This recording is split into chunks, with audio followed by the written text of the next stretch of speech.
Podium Podcast. Lo mejor está por escuchar. La escóbula de la brújula. Podium Podcast.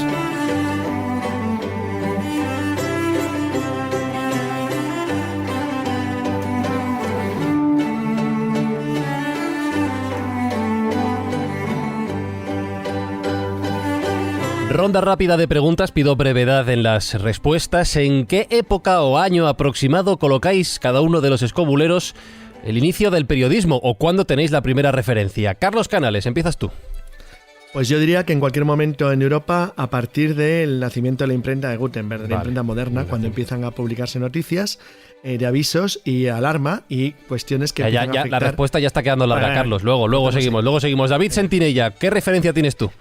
Bueno, pues yo tengo mucho anterior, porque estás diciendo periodismo, sí. No estamos diciendo periódicos. Ajá. Con lo cual, yo me iría a 200 años antes de Cristo. Incluso iría antes, vale. Pero bueno, por ahí me quedo. 200 antes de Cristo va a ser difícil debatir. Marcos, ¿tienes alguna referencia anterior? No puedo superar eso. De momento gana David, vale. Va ganando no David. No puedo superar eso. Miguel Salas, ¿tú tienes alguna referencia anterior a 200 antes de Cristo? ¿Tampoco? Nada, gana David por paliza, vamos. O sea, yo solo sé que la gente iba por los caminos contando noticias, y que quizás ahí esté el origen, pero eso puede haber pasado hace muchísimo tiempo. A ver, mi esperanza está puesta en las dos personas que quedan. Jesús Callejo, ¿tienes alguna referencia anterior? Anterior no, pero yo creo que el primer periodista es el primero que escribe un diario a bordo, un cuaderno de bitácora. O sea que no sabemos cuándo. Vale. Ahí lo dejamos. Juan Ignacio Cuesta, eres mi caballo blanco, eres mi tapado. ¿Alguna referencia más antigua que la de David? Vamos a ver, yo creo que habría que establecer aquí dos caminos. Uno, lo que es el periodismo en sí, como acto periódico de informar, o el acto de informar en sí mismo sin que sea periódico. Sí. Ese es mucho más antiguo. La periodicidad nace lógicamente con la imprenta. Me ha ganado, ¿eh? Vale, sí, te ha ganado. Bueno, ¿por qué cuento todo esto? Porque hoy en la escóbula de la brújula vamos a hablar de este asunto y porque además, antes de mirar hacia el pasado, os queremos contar una novedad de esta semana que además apunta al futuro.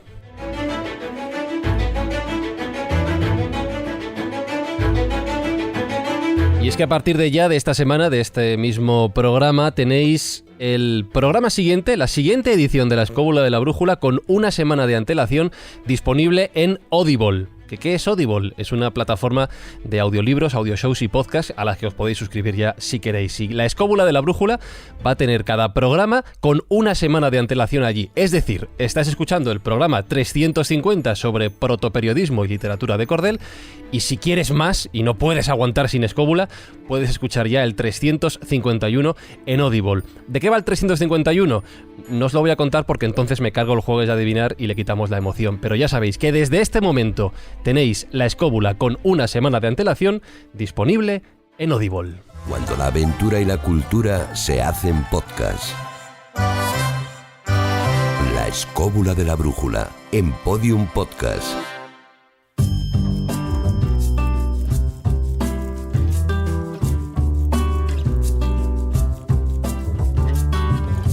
Y hoy vamos a hablar de periodismo del pasado, del presente, en parte ya lo tocamos en el programa anterior sobre reporterismo bélico, y también del futuro, ¿por qué no?, con nuestro invitado de hoy. Es licenciado en periodismo, es periodista especializado en historia, en misterio, en creencias, en leyendas de España, es divulgador, es investigador, también es escritor, tiene varios libros publicados, es colaborador de diversos medios, por ejemplo, ahora mismo en Onda Cero Madrid.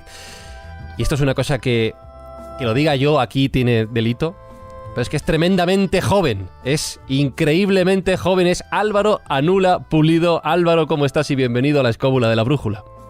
Hola, muchas gracias, Fran. Bueno, más que escritor, yo diría escribidor, porque todavía no tenemos, o por lo menos no me considero como tal. Pero bueno, sí, la verdad que he tenido la posibilidad de hacer de momento todo lo que me gusta gracias a esa curiosidad que nunca debemos perder. Creo que todos los que estamos aquí somos muy curiosos y eso no importa la edad, no entiende de edades. Y en ese trabajo de escribidor que estás desarrollando, y incluso en la propia carrera de periodista, tu trabajo de fin de grado fue dedicado a los pliegos de cordel. Así que la pregunta es la siguiente. Teniendo todas las novedades sobre periodismo y medios de comunicación que estamos viendo ahora, acabamos de mencionar una con el lanzamiento de Audible en España, los podcasts, por ejemplo, todo lo que está pasando, teniendo tantísimos casos en la historia conocidos en el mundo del periodismo, ¿por qué un chico de 22 años se decide a escribir sobre los pliegos de cordel? Bueno, esa es una pregunta que me ha hecho mucha gente y depende a quién me pregunte, pues respondo una cosa u otra. Si me lo pregunta un joven, pues le digo, pues yo qué sé, para ligar o cualquier cosa del estilo. Pero obviamente... ¿Se liga hablando de pliegos de cordel, Álvaro? Bueno, como ves, no he tenido mucho éxito. No, la verdad ya me estabas preocupando. Ligar hablando de pliegos de cordel, nunca lo había visto. Talento. La verdad que, bueno... en realidad es algo que siempre me lo he preguntado a mí mismo, o sea, ¿por qué? ¿Por qué los pliegos de cordel y no otro tema? Pues evidentemente tiene relación con una intentona de decir, a ver, a mí lo que habéis comentado, lo que me gusta son las leyendas, son las tradiciones, también el misterio, pero sobre todo la historia. Entonces, claro, tienes que hacer un trabajo de fin de grado y aglutinar todo lo que te gusta, además de lo que es la propia carrera, que es periodismo, con lo cual...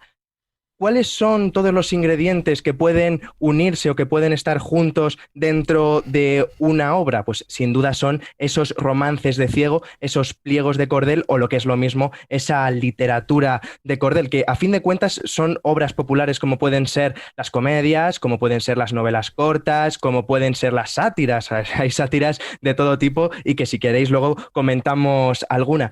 Pero están todas destinadas a lo que es esa difusión cultural, pero concretamente a ese entorno popular. ¿Pero por qué es pliego de cordel? ¿Por qué es literatura de cordel? Bueno, porque su propio nombre indica, eran cualquier cuadernillo de hojas secas, pero que tenían como particularidad que se encontraban dobladas generalmente por la mitad. ¿Pero por qué de cordel? Bueno, de cordel pues porque se vendían estos impresos después de que fueran recitados por el ciego. Seguro que el ciego luego va a salir a colación mucho porque es un personaje indiscutible y clave para entender todo esto. Pero bueno, es de cordel porque se vendían estos pliegos impresos en lugares, concretamente eran lugares públicos, en los cuales pues en un tenderete, en unos bramantes, pero todo esto unido pues ha dado lugar a esa literatura de cordel. Pero vamos, me he extendido mucho, pero en resumidas cuentas, hay una definición muy buena de literatura de cordel que la aporta Lorenzo Antonio Vélez, que es uno de los grandes investigadores y académicos sobre este tema, que dice algo así como: la literatura de cordel es cualquier cuadernillo de hojas, de pocas hojas, que de alguna manera está destinado directa o indirectamente a esa difusión popular. Escúchame, ¿qué nota te pusieron en el trabajo de fin de grado, Álvaro? 9,5. No me extraña, lo estás demostrando, sin duda.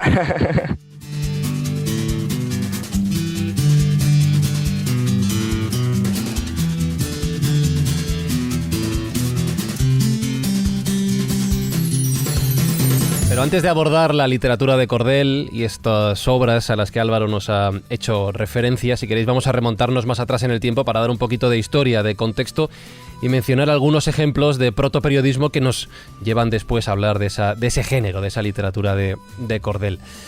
David, has ganado tú el concurso, así que he ganado la porra, defiende tu respuesta. ¿Por qué dices, más allá de que evidentemente habéis comentado todos que contar historias es tan viejo como el ser humano, ¿en qué basas, en qué sustentas tu afirmación de que el periodismo, el protoperiodismo nació en torno al 200 a.C.?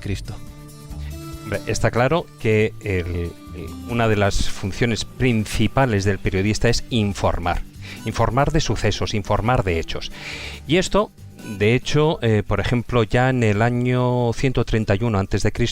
ya se sabía que, o sea, ya había una serie de registros, de actas de noticias que registraban, hechos que habían en aquella época, ¿no? Pero Yo, fíjate, eso ya existía tanto en Grecia como en Roma. Si nos podemos ir, incluso nos podríamos remontar al antiguo Egipto, y estoy seguro que por decir una manera, los cronistas de cada época, pues no dejaban de hacer una labor más o menos informativa y de recopilación de esas noticias, incluso de hechos de todo tipo, ya no solo bélicos, sino también económicos, entre comillas políticos, incluso yo creo que también habría esos dites y diretes de lo que podría ser la prensa rosa de la época, ¿no? Dependiendo de ¿Ya había cotilleo? También, ¿cuándo no ha habido cotilleo? El ser humano nació con el cotilleo. No cambiamos nada. Así que eso es fundamental, ¿no? Pero fíjate, por ejemplo, en la antigua Grecia, la transmisión de noticias, dentro de lo que podríamos entender como desde un punto de vista periodístico, lógicamente, es decir, fuera del ámbito más literario, por una parte era lógico que se hacía por lo que eran los mensajeros, esos mensajeros cuya función profesional, y digo profesional, era informar, es decir, no lo podía hacer uno cualquiera, porque no solo tenían que ser veloces, sino que además tener el don de la palabra para poder transmitir correctamente esos hechos, ¿no? Esos acontecimientos. Sí, estoy recordando luego, el ejemplo concreto de la batalla de Maratón, ¿no? Que ha pasado la historia por la fundación de la carrera. Exactamente, pero ahí luego esos serían unos por una parte, que serían los mensajeros, pero por otra parte tenemos los cronistas o los historiadores como Heródoto, como Jenofonte, etcétera, ¿no? Que al fin y al cabo lo que hacían era una especie de crónica de lo que era de su época, ¿no? Lo que ya por una definición encajaría dentro de lo que es el periodismo. Y luego teníamos los oradores como Lisias, como Isócrates, como Demóstenes, etcétera, ¿no? Que además hacían un alarde de su elocuencia a la hora de cuando iban de un sitio a otro contando no solo incluso dentro de lo que eran cuestiones literarias, pero sí que también lo hacían con hechos noticiables. ¿Querías apuntar algo, Maese? Sí, que hombre, en esta categoría, tal y como lo has expuesto, también eran contadores de noticias y de hechos los autores bíblicos. Sí, supuesto que los conociéramos y tal, porque evidentemente hay libros como por ejemplo el libro de Reyes o el Esdras que cuentan anécdotas de la época, efectivamente y tal, y que se recogen en el libro de libros, que claro, es la Biblia. Esto me da que pensar y que preguntaros, y además veía a Jesús que estaba pensando sobre esto que está diciendo Juan Ignacio, y fíjate que estamos hablando de literatura de cordel como parte del tema de hoy, que el periodismo y la literatura se mueven en una franja, en un límite que no está muy claro, ¿no? Por lo menos en aquella época. Sí, pero tiene que existir una intención, que es la de contar a los demás lo que pasa en un sitio al que ellos no pueden llegar. Pero eso es fundamental. Pero Fran dice una cosa interesante, que es, además, entre los que sois periodistas aquí, que hay un montón de vosotros, esto es importante, es que no solamente se trata de contar una cosa, sino que la vinculación a la literatura se trata en la forma en la que lo cuentas, cuando transformas eso en un arte de contar. No se trata simplemente de decir lo que ha ocurrido, sino que se trata de lo que ha ocurrido, adornarlo con una estructura de forma de escribirlo y ponerlo, que lo hace atractivo para la gente, muy atrayente y en cierto modo vinculado ya a la literatura y que se aproxima más incluso a la fantasía, porque lo convierte en algo mucho más bonito. Os voy a contar una anécdota que Jesús la conoce, porque es graciosa. Yo fui en otra glaciación hace siglos.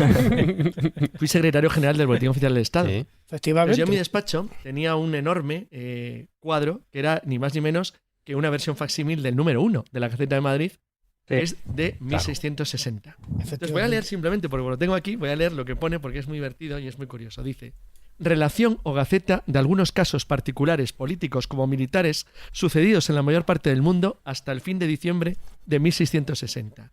Y hay un momento que dice: supuesto es que las más populosas ciudades de Italia, Flandes, Francia y Alemania se imprimen cada semana demás relaciones de sucesos particulares con el título de gacetas en la que se da noticia de las cosas más notables, así políticas como militares, que han sucedido en la mayor parte del orbe. Está despertando la curiosidad. Y que recibe el nombre de gaceta, claro, por la moneda con la que se pagaban estas noticias. Pero es muy curioso. Noticia, y con esto acabo, es muy curiosa, ¿sí? Dice, de Roma, como un corresponsal, dice, avisan de Roma que ha muerto el eminentísimo señor cardenal don Juan de Lugo, español, natural de Sevilla, religioso de la Compañía de Jesús, a la edad de 75 años. O sea, van narrando. Y luego vas pasando y dice, cuentan de Madrid que ayer la reina paseó con las infantas por el Parque del Retiro. Ahí está el cotilleo, claro que sí. Ahí está, ¿ves? El cotilleo de Lola. La crónica en rosa. La señora iba ilustremente vestida y tal, y te va contando datos de... Y ahí había notables caballeros, y los va citando. Estás en el Ola, es decir, no hay ninguna diferencia entre lo que hoy llamaríamos prensa política, de la prensa de corresponsales, con lo que sería el cotilleo directamente. Es decir, es la prensa total. Y luego se va especializando y se va dividiendo en categorías en función del interés de cada lector. A ver, voy dirigiendo. Álvaro, ¿querías comentar algo?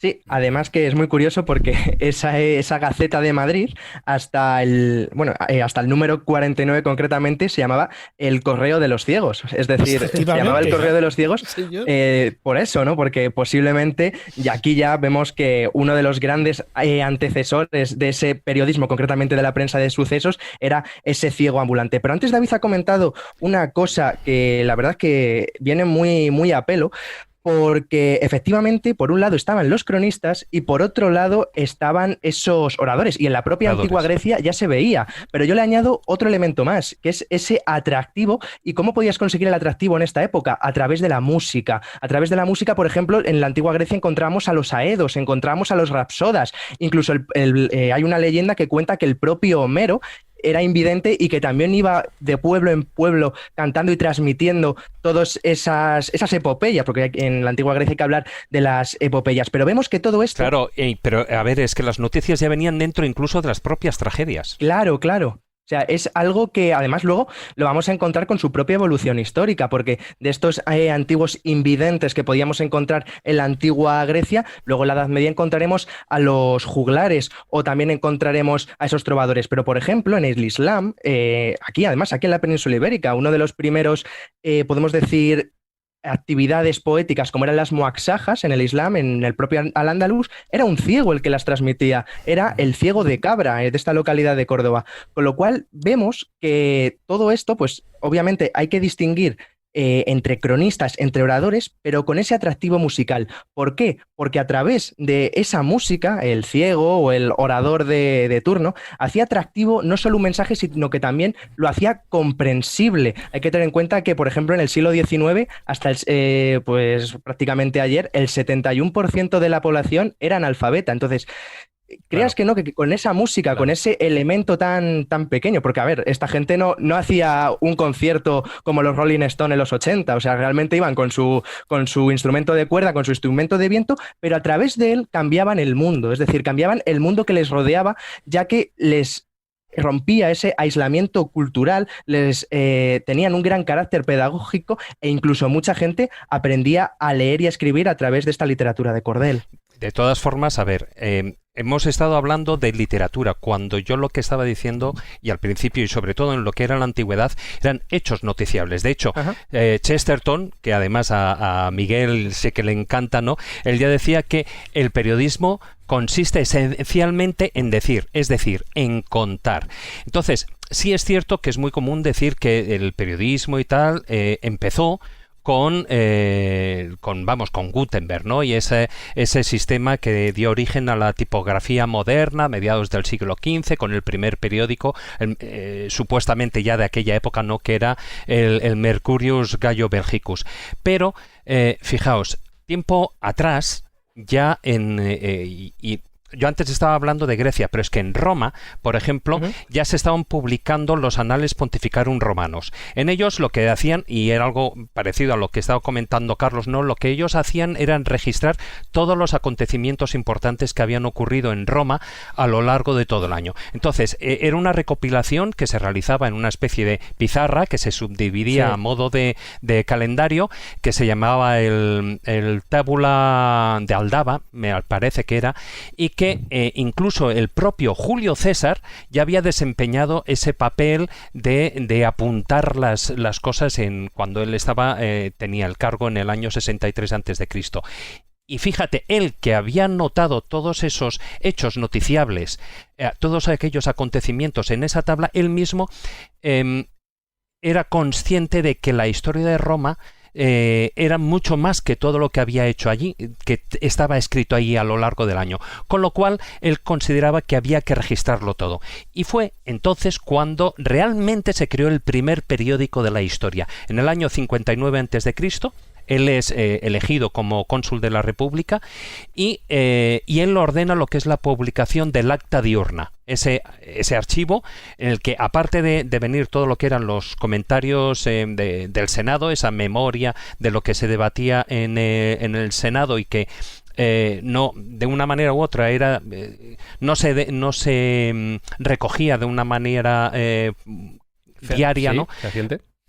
Pues entonces en el Acta Diurna había también no solo los comentarios del Senado, sino que se recogían todos los edictos que se publicaban, los nacimientos y las muertes que se habían producido, los divorcios, las bodas, todos los acontecimientos de la vida política, civil, militar, judicial, todo lo que había ocurrido en Roma, incluso... Pero porque afectaba a los ciudadanos que tenían voto y que eran libres. Eso es claro, muy pero fíjate, pero es que también, a mí lo que me parece curioso es que, fijaros, todo lo que estoy relacionando son como secciones de un periódico, pero también aparecía la sección, también aparecía la formación comercial y financiera, los avisos publicitarios que a veces eran la venta, por ejemplo, se anunciaba la venta de lotes de esclavos, o también, como no, una vez más, también esa crónica social de la vida de los ricos, etcétera. Con lo cual, ese Acta Diurna se publicaba cada día, era el verdadero periódico de la ciudad, pero no solo de la ciudad. No solo porque los cónsules, o sea, los que estaban dirigiendo las diferentes provincias, ellos tenían en Roma escribas que copiaban ese Acta Diurna y lo que hacían era, llevarla luego, es decir, es como la suscripción de los periódicos exactamente, de toda la vida. Te la hacen para ti y te la envían, ¿no? Pero no solo eso, sino ya no solo eran los procónsules que viven en las diferentes provincias, sino que también todos los ciudadanos ricos importantes, lo que residían fuera de lo que era Roma, la capital, es decir, lo que vivían en los alrededores, pues en lo que hoy en día son las zonas más amplias y residenciales, con piscinas incluidas, ¿no? Pues ellos recibían también esa Acta Diurna que las elaboraban para ellos y lo hacían los diurnai. Eso era que los diurnai que eran los que se encargaban de hacer estas actas y que hoy en día podríamos considerarlo pues los primeros maquetadores y los primeros periodistas que hubo en la época. Y ahora una cosilla y termino. Entonces, pero claro, ese Acta Diurna no era para cada casa, es decir, porque la gente no sabía leer todo el mundo, ¿no? El pueblo lo que tenía acceso era las copias que se colocaban en algunos lugares, ¿no? En el foro, en los baños públicos, en el mercado, normalmente, ¿no? Entonces, lo que hacían, se creó.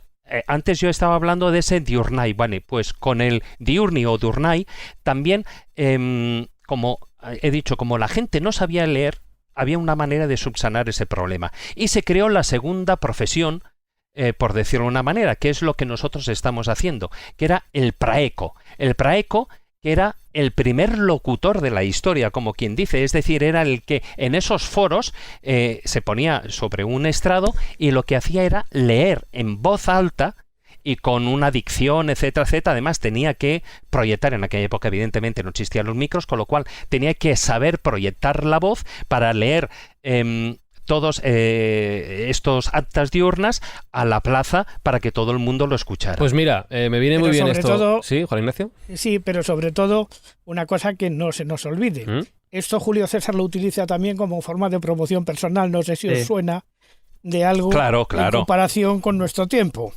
Sí. Porque César se dio cuenta enseguida de que estas informaciones podían servir para que él obtuviera un rédito de alguna manera en popularidad. Eso no ha cambiado nada. Eso no ha cambiado nada, señor.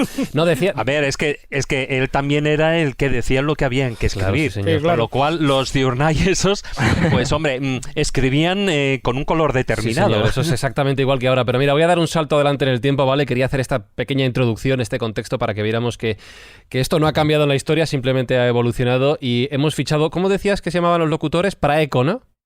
Los praeco, o praecones, sí, ¿no? Los praecones. Locutores en plural, los praecones. ¿Podemos llamar a Rafa Casete praeco, Jesús? Sí, yo creo que sí, un praecón. Un praecón. Que tiene un sonido mucho más contundente. Bueno, y rima. Hemos fichado a Rafa Casete esta temporada, ya lo contamos que iba a estar de vez en cuando con nosotros y le iréis escuchando. Y con esto voy a adelantar en el tiempo y nos vamos a centrar ya en la literatura de cordel y en todos los tipos que Álvaro nos irá contando. Pero vamos a escuchar un ejemplo para que veamos de qué estamos hablando. Jesús, ¿qué es lo que nos ha locutado Rafa Casete? Bueno, pues dentro de lo que es el tema de hoy, ¿no? Ese protoperiodismo, esas hojas volantes, esos romances de ciego y sobre todo los pliegos de cordel, que era esa literatura popular porque costaba muy poco y porque además era ambulante a pesar de que no era tan periódica, ¿no? Pues lo que nos va a recitar, ya sabéis que Rafa Casete tiene una larga trayectoria teatral, conoce muy bien los escenarios y sabe un poco cómo mimetizarse con los personajes que él interpreta. Ya lo hemos tenido alguna que otra vez en la Escóbula de la Brújula. Y en el caso concreto, le pasé un romance, uno de esos de romances de ciego, que se declamaba en las plazas de los pueblos. Luego se colocaba en ese cordel, como decía Álvaro, para que aquel que quisiera luego degustarlo, aquel que supiera leer, evidentemente, pues lo pudiera llevar a su casa por unos pocos céntimos. Y en este caso estamos hablando de la fiera Zurrupia. Y la fiera Zurrupia, dentro de esos romances de cordel, lo que se buscaba era el sensacionalismo, o sea, crímenes pavorosos o algún suceso extraordinario, alguna inundación, alguna epidemia. No hemos cambiado nada, seguimos igual. No hemos cambiado nada. Luego, es verdad que en otro tipo de periódicos, como esto de la Gaceta que hemos hablado, se contaba ya intimidades incluso de palacio de los cortesanos, pero aquí lo que interesaba, porque va el pueblo llano, es las cosas sorprendentes, aquello que te deje con la boca abierta y que te obligue casi a comprar ese pliego para luego tú leerlo a los niños. Y los que abundaban mucho en aquella época eran aquellos pliegos, aquellas noticias, aquellas informaciones que tenían que ver con animales fantásticos, animales que no existían, animales que se inventaban de cabo a rabo y nunca mejor dicho. Y ahí está la fiera corrupia o la fiera galupa o la fiera crupecia o la fiera maltrana, es decir, se daban distintos nombres, hasta la fiera de Oporto, ¿no? Porque en Oporto hacía también sus desmanes, devoraba a los niños, los secuestraba y luego casi siempre tenía como una connotación moral, porque claro, no lo olvidemos, si estamos hablando de bestias, de fieras inventadas, cuando asola una determinada localidad era por algo. Y entonces el curilla de pueblo decía, ves, esto es por los pecados que habéis cometido, y por eso este ciego está romanceando esta copla o este suceso. Bueno, pues dentro de los muchos que hay, ¿no?, que se podría elegir, pues hay uno de ellos que es la fiera Zurrupia, ¿ves? Otro nombre distinto a uno de estos animales que merodeaba por los alrededores de Calatayud. Estamos hablando de pliegos que normalmente eran habituales en el siglo XIX. Luego ya sabes que se copiaban unos a otros y algunas veces se añadía algo. Bueno, pues esta fiera Zurrupia, vamos a imaginarnos por un momento, con nuestro poder de la imaginación, que nos vamos a una plaza de Calatayud, que nos vamos a Aragón y que, en este caso, Rafa Casete nos está haciendo de ciego para declamar con su voz, de la forma que él sabe hacerlo, pues las cosas horrorosas que pasaba en este romance y que pasaba a los alrededores. No lo vamos a escuchar entero, es verdad que es bastante largo, pero luego sí que lo pondremos en internet, en nuestra página, para aquel que lo quiera escuchar entero. Pero yo creo que una buena introducción para ponernos en situación la tenemos gracias a la voz portentosa, en este caso, de Rafa Casete. Allá va, abrid las orejas. Nobles y honrados habitantes que habitan en este pueblo, oigan el triste relato verídico y verdadero que de la fiera Zurrupia mandó imprimir el gobierno, pa' que se guarde todo el mundo de animal tan traicionero, que ataca sin distinciones, con igual ensañamiento, a príncipes y a mainates que a personas o a corderos, ya sean ricos u probes, célibes u de ambos sexos. Pero antes, por si hay alguno que piensa pa' sus adentros que la tal fiera Zurrupia no ha existido en ningún tiempo y es solo una fantasía que ha forjado nuestro cerebro, pa' que nadie tenga dudas, sabed que este prove ciego la vio con sus propios ojos hace 2 siglos y medio. El día 4 de agosto del año 1400, reinando el rey Carlos IV, hijo de Fernando VII, y siendo el conde de Aranda y el canónigo Cisneros los hombres de más influjo que había en el ministerio, en la ciudad de Bilbilis entró un anciano corriendo con una pierna coartada y la otra pierna de menos. Preguntó por el alcaide y a su lado le condujeron. «¿Pa qué me buscas?», dijóle el alcaide, «nada más velo». Y al observar que se estaba desangrando por momentos, le mandó que se pusiese la gorra y tomase asiento. Se asentó el pastor, que este era su oficio y su nombre Eugenio, y cuando descansó un poco y las fuerzas le volvieron, dando pruebas de embarazo, contó lo que ahora sabemos. «Hombres y mujeres de todas las edades, que tuvís cubiertas las necesidades, a los provecicos dadles agua y pan, y en el otro mundo sus lo pagarán». Señor alcaide, yo estaba muy tranquilo y satisfecho en lo más alto del monte, pastando con mis corderos, cuando se oyó por mi espalda un risoplido tremendo. Volví la cabeza a escape, ojalá no la hubiera vuelto, y me hallé frente a una fiera de tan repugnante aspecto que de recordarla solo se me revuelve todo el cuerpo. Ahí está la fiera zurrupia a la que hacía referencia Jesús. Pero Álvaro, hay una cosa que me llama mucho la atención y lo hemos escuchado, ¿no? Aquí decía Rafa que si alguien no se creía la historia, que este ciego lo había visto con sus propios ojos 2 siglos y medio atrás. Pero ¿por qué este papel de los ciegos? Es que me llama mucho la atención. ¿Por qué justo este colectivo? Bueno, este colectivo, como bien hemos comentado antes, viene ya desde mucho tiempo, pero bueno, también porque tenían que ganarse, era de las pocas formas que tenían para ganarse el parné, como podemos decir. Ellos, de las pocas formas que tenían de conseguir beneficio era esto, vendiendo estos pliegos de cordel o bien consiguiendo limosna en los propios templos religiosos a la salida. Por eso tocaban todo esto.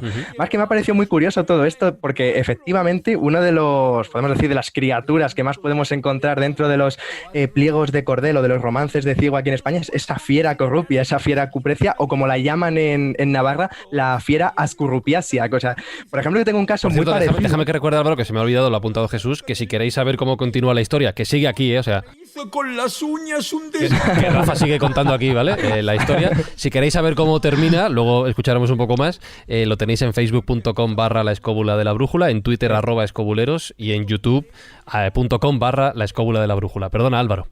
Sí, y pues por ejemplo, hablando de la fiera cuprecia, yo tengo un caso concretamente en Melilla. La gente diría, ¿qué hace la fiera cuprecia en Melilla? Pues es prácticamente lo mismo. En el río del Oro que hay, parece ser que la fiera cuprecia ataca a una pareja. Concretamente se come al hombre, la mujer llega a Melilla, da la noticia, van 150 hombres a intentar derrotarla, no lo consiguen, después van 300 hombres a derrotar a la fiera cuprecia de Melilla y al final, ¿quién es la que consigue derrotar a esta mala bestia? Sin duda, la mujer que había quedado viuda. Entonces, vemos que es una historia pues un poco truculenta, un poco sensacionalista, pero porque al fin de cuentas esas son las características que tienen estos pliegos de cordel. Por un lado, el sensacionalismo, por otro lado también tenemos esa brutalidad que estamos viendo que muestran por un lado y por otro, pero sobre todo también esos temas excéntricos que de alguna manera son los que gustan al pueblo. Al pueblo, por ejemplo, le importaba un pito que un príncipe salvase a una princesa en un castillo. A ellos les gustaba lo que veían ellos en directo. ¿Y qué es lo que veían en directo? Pues la miseria, la pobreza, también muchas aventuras de bandoleros y de guapos y aventureros que luego van a quedar plasmadas en estas actividades poético-musicales. Pero sobre todo, esto es lo que más les va a llamar la atención. Y esto lo vamos a ver, por ejemplo, luego, estamos hablando de los romances de ciego, pero esto luego va a quedar también plasmado, por ejemplo, en los años 50. O sea, decidme, este sensacionalismo, ¿en qué se diferencia de semanarios como El Caso? Prácticamente en nada.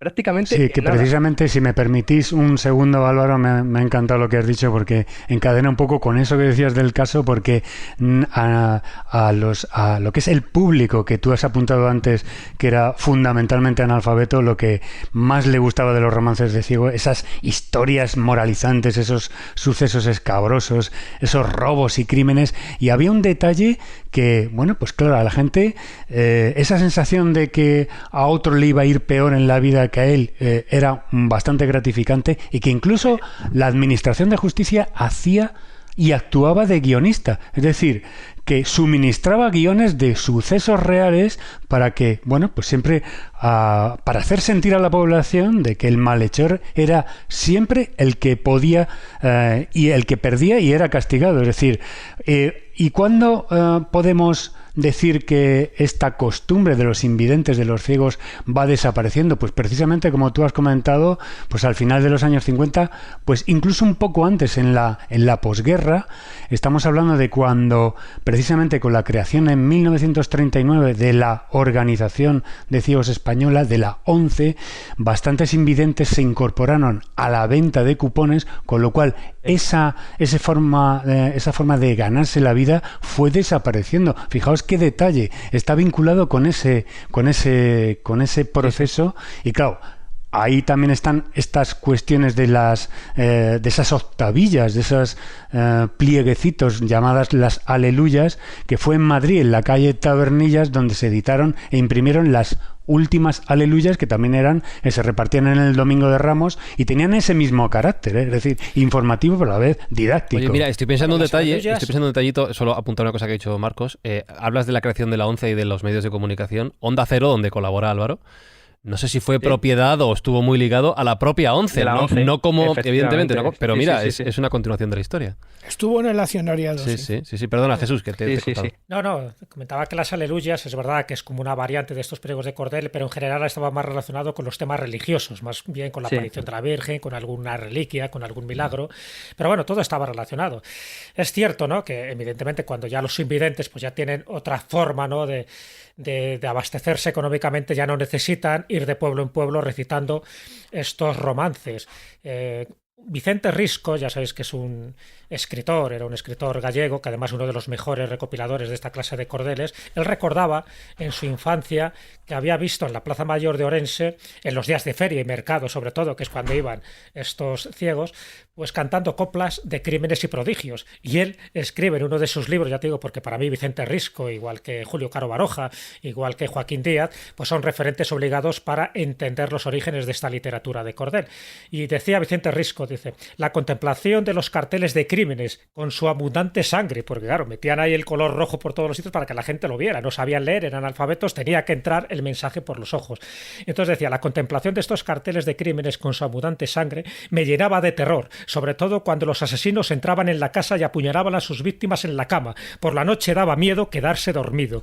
Esto dice Vicente Risco, recordando su infancia y cómo, y estamos hablando, pues eso, de principios del siglo XX, cómo todavía era muy habitual y cómo estas fieras de cordel, como así yo las llamo, servían un poco para aleccionar. Un poco el caso de que os contaba de la fiera de Oporto es muy representativo. Ya sabes que luego se ponían títulos breves, entre comillas, es un eufemismo esto que digo, donde se hacía un resumen de lo que iba a ocurrir. En el caso de la fiera de Oporto decía, caso notable y espantoso que acaba de suceder en la ciudad de Oporto, Reino de Portugal, con un animal fiero. Dase cuenta de cómo la providencia de Dios arrebataba diariamente los niños de la casa de sus padres sin hacerse visible, trasladándolos a una cueva de un monte. Declárese también cómo, al cabo de algunos días, se descubrió la causa de este castigo por un tierno niño de pecho que lo declaró por disposición divina. Es decir, que el niño de pecho empezó a hablar por las buenas, porque aplicando un poco esa moralidad que tenían casi siempre estos pliegos de cordel, porque no tenemos que olvidar en qué contexto se produce esta literatura. Ahí mira, Jesús, espera un segundo, que Rafa está terminando de contar la historia. Falta solamente público amable y discreto, que al autor y a los actores no los trates con despego. Terminó, son 10 minutos y medio. Lo tenéis en Facebook, en Twitter. Yo tengo una pregunta. No, en absoluto. Toda esa literatura de cordel, Álvaro, ¿siempre estaba escrita en verso? No, había de todo. yo en el trabajo evidentemente me centro en lo que es el verso porque eminentemente es lo que más se puede asimilar a lo que es el periodismo, en este caso la prensa de sucesos, pero sí había de prensa, incluso había propias piezas teatrales de varios personajes que dialogaban, o sea, había de todo. Realmente eran cuadernillos de pocas hojas en las cuales podría entrar de todo. De hecho, estaban muy mosqueados los literatos, estaban muy mosqueados los gacetilleros y los propios libreros, porque los propios ciegos lo que hacían era, cogían extractos de los libros, los fusilaban y los publicaban directamente en estos pliegos de cordel y luego los difundían. De hecho, tuvieron que tomar cartas en el asunto en 1834 Salustiano de Olózaga, el que luego fue ministro de la Gobernanza. Tuvo que regular todo esto porque los gacetilleros, los libreros y todos estaban atacados, por decirlo de alguna forma, por esto, porque les cogían extractos, ya podían ser de versos, podían ser piezas teatrales o en propia prosa.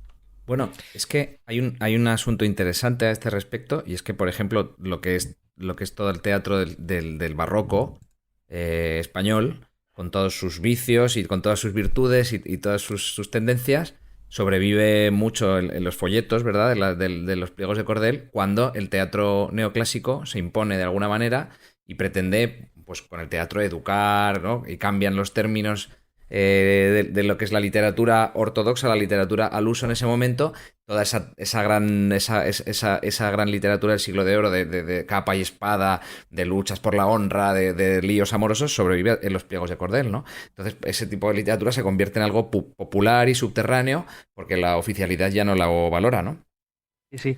De hecho, esto que comentas, por ejemplo, de la Edad Media, de los juglares, los trovadores, el propio ciego rescata esas historias. Tú puedes encontrar en estos pliegos, por ejemplo, relatos de Bernardo del Carpio, del conde de Alarcos, también de los amantes de Teruel. Es decir, es como una especie de reciclado que ocurre, ¿no? Entonces, pues, y posiblemente muchas de estas leyendas y muchos de estos romances históricos, como así los llamaban, quizá han llegado a nuestros días no solo gracias a esas crónicas de historia, como se llamaban en la época, sino también gracias a que iban estos ciegos rompiendo ese aislamiento cultural de pueblo en pueblo y haciendo inmortal todas estas historias, porque si no hubieran muerto. Claro. De hecho, hay una... Perdón. Sí. No, cuenta. No, digo que antes estabais comentando una cosa que quería apuntar, ¿no? Y viene a cuento ahora de lo que está diciendo Álvaro, y es que hablabais de la línea que unía el periodismo y la literatura, ¿verdad? Pero nos falta un tercer elemento que es ahí fronterizo, y yo creo que Carlos en esto estará de acuerdo conmigo, que es la historia, ¿verdad? La preocupación por la realidad y la separación de la realidad y la ficción es una preocupación de determinadas élites. Pero que venía antes, venía ya de antes. Sí, pero Heródoto, no, incluso antes, Heródoto era lo que hacía. Heródoto era una cosa para una microélite, pero incluso, es verdad, es el padre y es que le da nacimiento, pero... Es verdad que eso era para una élite en Roma en Grecia primero y Roma después que podía entenderlo, pero es verdad que Exacto. Es que no sabían leer, eso para empezar. No, pero la gente que sabía leer, los que sabían leer, bueno, en Grecia y Roma sabía más leer, obviamente que en la Edad Media se sabía más, había una cierta instrucción pública, pero que la gente en las monarquías que forman la Europa moderna, que forman la Europa del Renacimiento, en la Edad Media tenían una enorme atención por la historia, el cuidado de las cosas como tenían que ser. O sea, intentar recordarlas y luego influir sobre su recuerdo. Y esto es muy interesante porque desde el principio aparece en la historia de los pliegos de cordel, incluso siempre hay una pequeña mención a sucesos que han ocurrido. Claro. Que son del pasado, que no son estrictamente noticias, sino que pueden merecer, por ejemplo, tú recuerdas la batalla de Lepanto.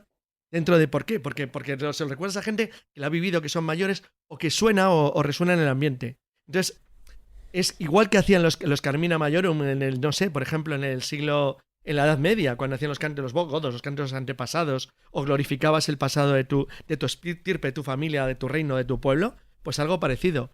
Eso siempre es un elemento que es propaganda, es cierto, lo es, pero es que la propaganda es inherente al nacimiento del periodismo. Claro. El periodismo es dar a conocer, pero es dar a conocer por la gente y por el poder. Y el poder lo hace por propaganda, claro, sí señor, es verdad. Igual que esas genealogías inventadas, medievales, ¿verdad? Entonces, bueno, al final la preocupación de la separación de la ficción y la realidad es una preocupación de las élites que pretenden influir, y luego una preocupación moderna. Quiero decir, una vez que se generaliza ya es en la modernidad. Miguel, Jesús sabe muy bien un tema, que es por qué esa obsesión de determinadas familias nobles europeas de colocarse o posicionarse en orígenes míticos. Claro. Mi Troya familia desciende de un hada, de una lamia, de un duende. De un dragón. Claro. ¿De un dragón? Sí, sí, sí. Señor. Sí, Es sería- separado de lo común de los mortales. Los El Lobeira, caso- ¿verdad? Los mariñas. Exacto, Sería los de el Landa, caso, por ejemplo, de Guido de Lusignan, por que ejemplo. que se Por ejemplo, y la entiende hada que Melusina. viene Sí, del señor. Emer de Lusignan, que sería Melusina. O la El- lamia el- con los señores de Aro, sí. Claro, Sí, exacto, las lamias señores de Aro. Efectivamente, el estar mezclado con linajes míticos, con seres que no son humanos. Hay varios ejemplos, pero yo creo que un denominador común de todo lo que estamos hablando ahora, para considerar a alguien que sea un protoperiodista, alguien que empezó a escribir para que alguien se enterara de lo que contaba, es que tiene que contar una historia. Yo creo que ese es el denominador común. Hay que contar una historia. Luego que pueda Contar. ser verdadera o fantástica, da igual. Fijaros que a partir de la imprenta, que es cuando realmente habría que hablar, ¿no?, de estos primeros periodistas, a partir de la imprenta, que es cuando ya puede acceder ese escrito, ya no es un manuscrito, ya no es un papiro, ya no es un pergamino, ya es algo que se puede acceder de una forma mucho más fácil y más barata a unos escritos que están haciendo, vamos a llamarles reporteros. Y fijaros cómo se llaman las relaciones. Las relaciones siempre son relaciones verdaderas, relaciones ciertas, pliegos de cordel donde el ciego lo ha visto con sus propios ojos, lo cual no deja de ser una cosa absurda. Es decir, siempre se intentaba dar credibilidad a aquello que tú estabas contando, aunque fuera una patochada, aunque fuera un relato fantástico.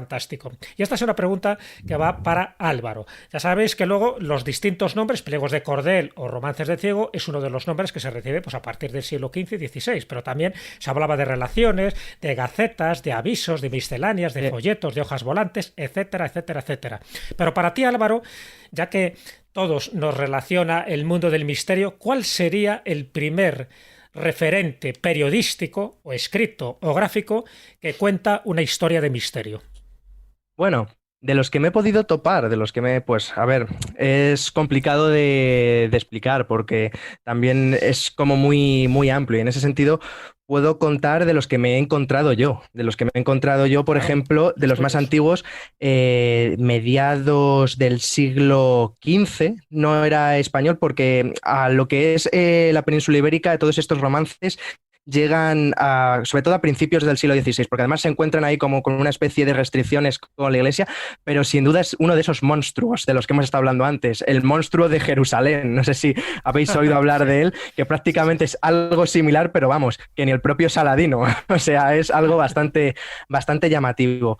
Pero de misterio, claro, luego también me he encontrado con uno que lo podemos meter dentro del misterio, que es un romance histórico que tiene que ver con el asesinato de los hermanos Carvajal, que también, pues bueno, esa famosa historia de la Peña de Martos y que a lo mejor también está muy relacionada con los templarios, porque hay una serie de teorías. La maldición templaria, claro. Claro, y con Fernando IV de Castilla, el emplazado, etcétera. Pero vamos, esto es de los que me he encontrado yo, pero seguramente hay ya muchos anteriores. Por ejemplo, ahora estoy recordando uno que a lo mejor lo habéis visto vosotros en alguna ocasión, que es como un diablo segando, que luego han dicho que eran los primeros crop circles. O sea, ese también ese es alemán concretamente y quizás sea de la época de la imprenta. O sea, por esas cifras estaríamos rondando en principios del siglo XV. Bueno, pero había una cosa que la sabes perfectamente, Álvaro, y que hay que distinguir. Estamos hablando desde el comienzo de la imprenta en el sentido de los tipos móviles de Gutenberg. Pero Totalmente. Es que anteriormente ya existía la xilografía y la prensa Efectivamente. Como manera de poner pasquines, digamos, a disposición de la gente antes de que apareciera el tipo móvil con letras. O sea, la ilustración, por ejemplo, aparece bastante antes en xilografías, en tablas de madera. Por ejemplo, el caso muy concreto son las tablas de Peral, que imprimen el primer tarot de Marsella. Aproximadamente las más antiguas que tenemos son de 1700 y pico, pero se sabe que ya existían estas xilografías desde 1400 y pico que se hacían en madera de Peral. Ya que hablas de imágenes, eso me viene muy bien para lanzar una pregunta a Marcos Carrasco.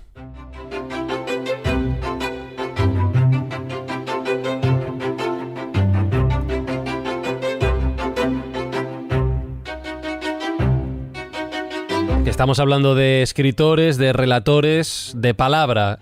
Pero la imagen también es una parte importante de lo que hoy en día son nuestros periódicos o las páginas web que cuentan noticias, ¿no? Hablo de fotos, hablo de humor gráfico también, ¿por qué no? Todo tipo de formas de contar una historia mediante la propia imagen. Y antes he preguntado por el primer periodista o los primeros periodistas, pero ¿tú qué referencias tienes de utilizar la imagen para contar una historia en una publicación de este estilo? Bueno, publicaciones que antes, cuando ha comentado David que se remontaba al año 200 antes de Cristo, pues bueno, se me ha olvidado decir que yo tenía uno todavía más antiguo. Podría haber dicho, oye, te gano, ¿no? Porque podía haber mencionado de 1300 años antes de Cristo el propio papiro de Ani, ¿no? Que menudo rollo de 24 metros de longitud. Y nunca mejor dicho. Y nunca mejor dicho. 24 metros. Vaya rollo. Pero es que ¿sabes lo que pasa? Que eso se lo metía el susodicho en su tumba como instrucciones para ir a la otra vida, y no lo leía ni Blas, que eso es lo que nada más que lo leía el que lo encargaba. Pero afortunadamente lo que tú estás comentando, además la literatura de pliegos de cordel está inevitablemente asociada a dos códigos de comunicación, que es la imagen y el texto, que es un absoluto maridaje perfecto, que lo tenemos desde, bueno, pues este que te he comentado, pues el papiro de Ani egipcio, la propia columna de Trajano, es un cómic que va relatando todo lo que es, digamos, que nos topamos de bruces con lo que llamamos en Bellas Artes lo que es el arte secuencial. Primero se va contando una cosa, otra, por un orden cronológico y un orden de lectura. Es decir, los códices mayas, que en el anterior programa pues también lo mencionó Jesús, el orden de lectura que tenían ellos, que era de abajo a arriba y de izquierda a derecha, que era un galimatías total, o el propio, a mí uno que me gusta mucho es el Tapiz de Bayeux, que narra en 1066... Espectacular. Que la conquista de Inglaterra por los normandos. Ese es el rey de los rollos. Tiene como 64 metros. ¿Cómo, es una cosa se lee eso? Es bestial. No lo lees. Son imágenes. No, hay textos. ¿Cómo lo ves? 64 metros. Bueno, alucinas, o sea, lo ves perfectamente. Te quedas pasmado al verlo. Creo que aparece el cometa Halley y todo. Todo, sí. Exactamente. Bueno, pero dejarme que matice un poco técnicamente. No son textos lo que aparece, sino lo que se llaman, habría que decir que son pequeñas filacterias con descripciones de nombres. Lemas. Sí. O sea, bueno, una filactería es una banda, ¿no? Un poco de esa especie de protoperiodismo, es decir, los antecedentes de contar historias en ese plan. Bueno, pues hemos hablado de lo que es la imprenta cuando se inventa, que bueno, hay unas diatribas en quién fue el autor, hablamos de Gutenberg, pero hay otros que se pelean por ponerse la medalla, ¿no? Entonces, claro, chinos o coreanos en Oriente, en Occidente, Gutenberg, exactamente, sin ninguna duda. Jesús lo está diciendo bien claro, que en el año 868 se encuentran papeles de seda ya impresos, pero estamos hablando del siglo XV, en ese inventazo que acaba con el monopolio de los ricos y los poderosos. Pero ¿sabéis por qué? Porque precisamente donde nos encontrábamos que hay una imagen asociada a un texto o hay un elemento didáctico, bueno, tenemos también un relato bíblico anterior, pero que no está impreso, que llamamos lo que es la Biblia de Basislav, que está dibujada con 747 ilustraciones y explicada a modo didáctico. Es decir, ahí tenemos un poco el primer periodismo, el primer cómic que está explicando con imágenes y texto una historia. Entonces, ese paralelismo que llegamos a ver ya en el periodismo contemporáneo nace ahí con algo que se lanza un poco a la propagación del mensaje, que es la imprenta, algo que es impreso, que no es amanuense, sino que se multiplica. Entre ellos, por ejemplo, Alberto Durero fue un auténtico influencer, y fue el más listillo de todos en ese sentido, porque logró reproducir todas sus obras. Y he hecho mención un poco pues a ese sentido moralizante, y me he centrado, por ejemplo, en una técnica que ha hablado antes Juan Ignacio, que es la silografía. La silografía tenemos dos sentidos, lo que es la prensa vertical y lo que son los tórculos de rulo, que hacen esta maravilla que es lo que es las torturas de San Erasmo, que es un poco, yo creo que es el primer relato de periodismo de cordel o de relatos de cordel. Muy gore. Gore. De cogerle las tripas a San Erasmo y enrollarlas. Y madre mía. veréis, San Erasmo, bueno, doy un poco un detalle biográfico, y falleció en el 303 después de Cristo, después de sufrir dolorosas y extremas torturas, y veréis, y aquí hay una cosa que a mí me llama muchísimo la atención. Por ese motivo, el tema de que le sacaron las tripas, además se ve en la imagen cómo se las van enrollando, como si fueran los zarajos estos que se venden, o sea, las van enrollando. Sí. Increíble, ¿no? Y bueno, no sé si la imagen es un poco inquietante. Totalmente, y atención a esto, por este motivo se le venera como patrono de las parturientas. No me preguntéis qué relación hay entre las tripas y las parturientas. Bueno, pues... el patrono de los charcuteros. Ahí tenemos exactamente esta especie de, bueno, pues de arte secuencial que vemos ordenado por sucesos en 12 viñetas magistrales hechas en xilografía, en líneas de 3. Y tenemos, bueno, pues como en esas 4 filas horizontales de 3 viñetas cada una, el orden de lectura es absolutamente, pues el occidental, el que tenemos hoy. Y aparece Erasmo en prisión. Bueno, aquí tendríamos que poner la voz de Rafa Caset. Erasmo comparece ante Diocleciano. Al no renegar de sus creencias recibe un garrotazo. Le martillean los dientes con un cincel. Le colocan clavos debajo de las uñas. Le retuercen su carne con tenazas. Le flagelan maniatado. Bueno, una maravilla que estoy seguro que cuando lo estéis viendo ahora mismo en la página nuestra de Facebook, os vais a quedar ojipláticos. Bueno, lo de la Fiera Zurrupia, nada. Eso se queda una beata comparado con esto, ¿no? Bueno, pues esta especie de arte secuencial que acaba, fijaos en la viñeta 12, que finalmente le cortan la cabeza recibiendo la bendición de Dios. O sea, bueno, ya está bien, por favor.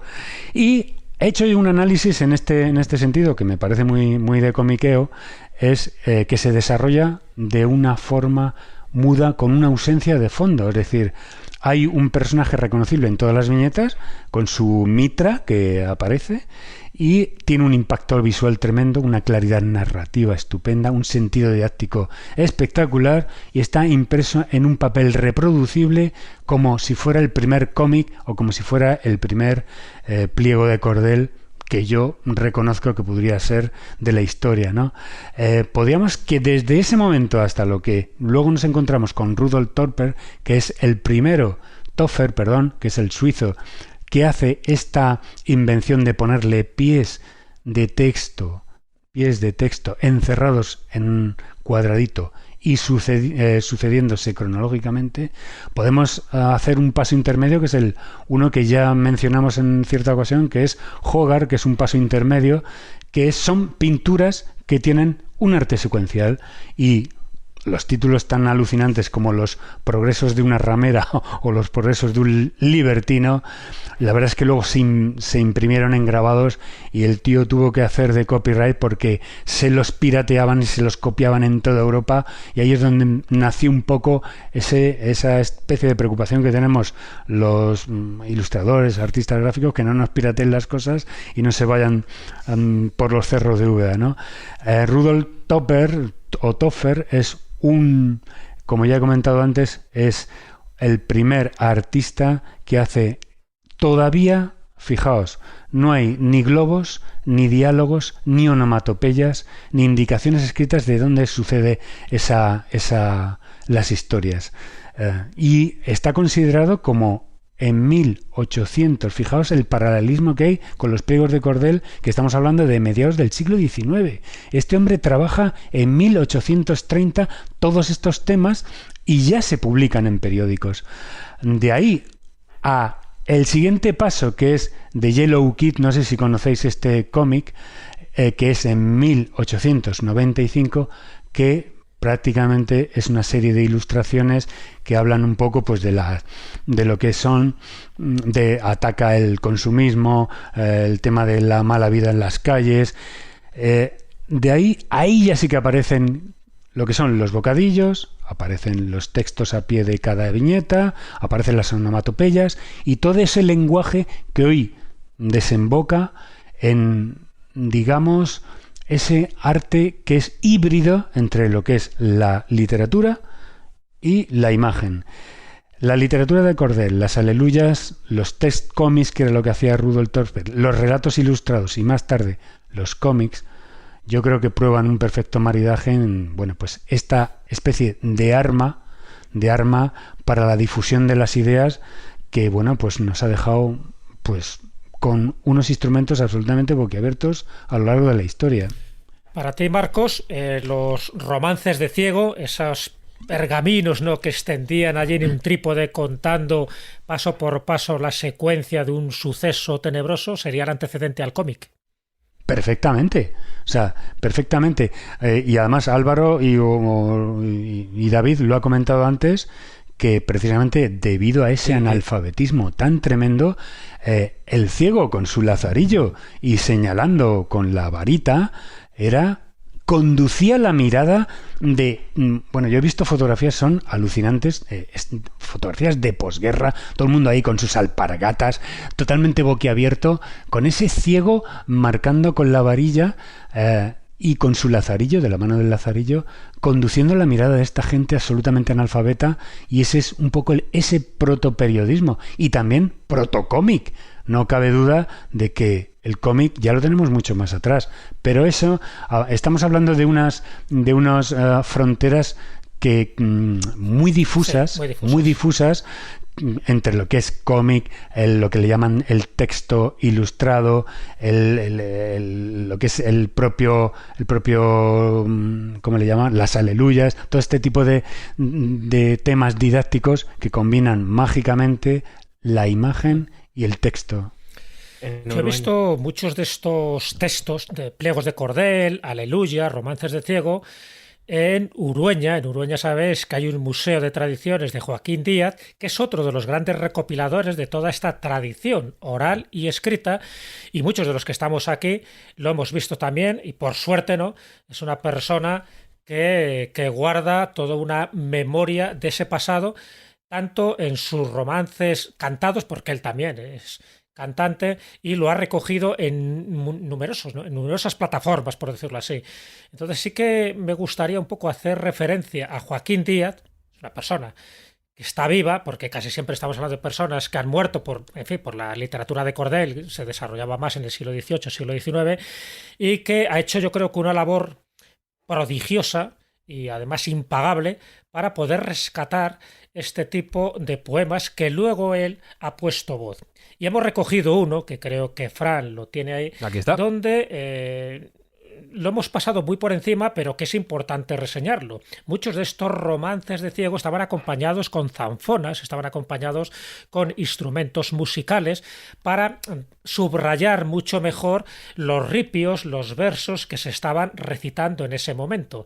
Y Joaquín Díaz, que se encargó en su etapa más joven, pues de ir de pueblo en pueblo rescatando estas canciones populares, que en el fondo, ya digo, eran esos romances de ciego, pero luego adornados y con la mutación genérica que te da pues la improvisación muchas veces pues del campesino, del labrador que te lo está contando. Él lo puso en música, y de hecho hay un disco, hay un CD, pues un recopilatorio, un CD, ahora sería un CD, pero bueno, en su momento estaba en vinilo, que se llama así, Ritos, Creencias y Tradiciones, donde hemos rescatado una de esas canciones, que es muy breve y que creo que es muy significativo, porque eso es lo que también se cantaba en los momentos de feria, de mercado, o bien por un ciego, o no siempre por un ciego, es decir, por los juglares populares del siglo XIX, que lo sabía. No todos eran ciegos, sino que cada uno se buscaba las habichuelas como podía, y esta era una forma de buscárselas, cantando cosas que tenían que ver, en este caso, con un milagro o con una referencia bíblica, como es ni más ni menos que la Virgen con el niño. Has visto, Álvaro, esto es un comentario entre gente joven, ¿vale? Entre tú y yo. Que han dicho que ahora estaría en CD. Sí. Ahora bueno, estaría en Spotify, en TikTok. Sí, totalmente. Sí. Anticuaos. Dura 1 minuto 17, así que si os parece lo escuchamos entero.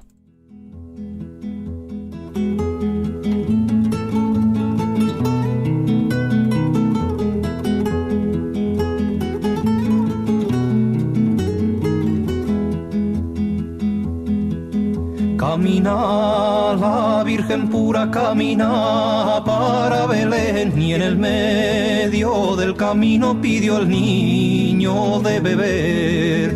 No pidas agua, mi vida, no pidas agua, mi bien, que los ríos bajan turbios y no se pueden beber. Ahí adelante hay una huerta, ciego que gota no ve. Ciego, dame una manzana pa' este niño entretener. Coja usted las que usted quiera, que la huerta suya es. Cortó el niño una manzana y el ciego comenzó a ver. ¿Quién te ha dado vista, mi vida? ¿Quién te ha dado vista, mi bien? Me la ha dado la Virgen pura que camina pa' Belén.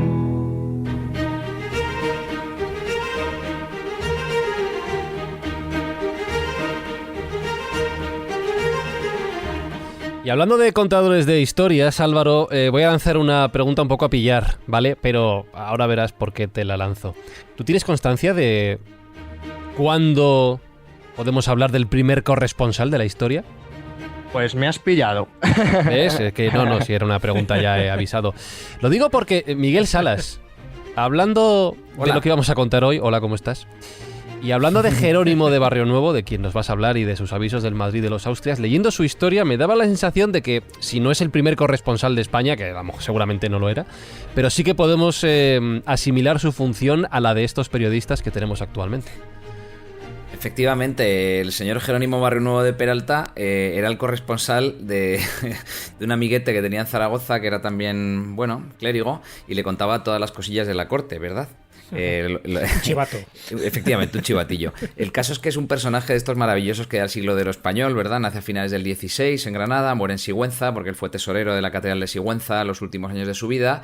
Pues era un señor que estudió en la universidad porque era una buena familia, era hijo del corregidor de Medina de Río Seco, y después se fue, tuvo varios problemas, tuvo alguna pendencia por ahí, que terminó en la cárcel, de la que le salvó el duque de Lerma. Después se fue a Nápoles con dos de sus hermanos, porque él tenía un hermano que era el marqués de Cusano, que era consejero del virrey de Nápoles, y allí primero ingresó en la milicia y participó con peor o mejor suerte en algunas batallas. En una de ellas mueren los dos hermanos que habían viajado con él desde España, y una vez que termina esta parte de su vida se hace sacerdote en Roma y vuelve a España en 1622 porque se hace tesorero de la Catedral de Sigüenza. Por supuesto, tiene un amante, tiene que salir echando pies en polvorosa de Madrid, porque él era el tesorero de la Catedral de Sigüenza, pero vivía en Madrid. Era uno de estos cargos honoríficos, entonces se tiene que ir con la amante de Madrid, porque le persigue, me imagino, el marido u otro amante de la señora, que se llamaba Paula Cejudo. Y termina volviendo a Madrid, pues se va de aquí en el 42 y vuelve en el 54, o sea que se pasa en el exilio amatorio con la amante unos cuantos años, ¿verdad? Más de una década. Y una vez que vuelve a Madrid, empieza a escribirle al deán de Zaragoza, que es un amiguete suyo, pues todas las cosas que él ve en la corte, ¿verdad? Y esto se ha recopilado, está el manuscrito de la Biblioteca Nacional, como los avisos del Madrid de los Austrias, ¿verdad? Él es poeta, él es dramaturgo también, con poca fortuna, no es un poeta ni un dramaturgo muy bien considerado por la crítica. Escribió creo que 900 poemas y no se acuerda nadie de... alrededor de 1000 poemas de tono erótico festivo, además, un poco tirando a lo pornográfico. Es que yo creo que la fuerza se le fue por las artes amatorias. Efectivamente. Es que la Cejudo le dejaba bastante exhausto. Eso es, la Cejudo, en fin, tenía ese efecto. Ese nombre, ese apellido. Ese apellido, ¿verdad? Efectivamente. Da mala imagen, es como si acabas en 5. Pues el caso es que Antonio Paz y Meliá, que es uno de los editores de su obra, dice de sus obras de teatro, por ejemplo, que tenían todos los defectos de su época sin ninguna de sus buenas cualidades. Joder. Con lo cual, aplicándole, por cierto, un sentido del humor muy puñetero a la obra de un señor como este Barrio Nuevo, que tenía un sentido del humor bastante puñetero de por sí, porque, en fin, los comentarios que hace de las cosas de la corte son tremendas. Bueno, en sus avisos hay de todo: costumbres, tradiciones, supersticiones, crímenes, mundo literario, la vida de la corte, y todo, como decíamos, con una ironía muy simpática. Él en una de las cartas al principio dice: no hay cosa que se me vaya por alto. Madrid es la vena del arca donde acude toda la sangre del hombre. Yo soy curioso y tengo muchos amigos en Palacio que con particular cuidado me advierten de todo lo que pasa. Aquí vienen a parar las nuevas de todo el mundo, con que no es mucho que, habiéndome dado Dios un poco de talento, me eche a volar por todas las partes. El tío ya amenaza, ¿no? Dice: ojo conmigo, que me entero de todo. Un poco el gran hermano de la corte de Felipe IV, ¿verdad? Pero es que tiene anécdotas simpaticísimas. Una os la voy a contar para que veáis qué poquito ha cambiado España y qué poquito ha cambiado el mundo. Dice, por ejemplo, en una de sus que es fantástico, dice: en el monasterio de San Quirce, limpiando un pozo o cisterna muy honda, hallaron entre la putrefacción, que era mucha, un animal a modo de caimán, con sus conchas y garras tan grande como un lebrel, que mataron luego y colgaron en la iglesia. He visto hoy carta de esto, monstruosidades son de la naturaleza. ¿A qué nos suena esto? Es una leyenda urbana que sigue en funcionamiento, ¿verdad? La de los caimanes, los cocodrilos blancos de las alcantarillas que se han vuelto paliduchos de la falta de sol y todas esas cosas horrorosas que nos cuentan.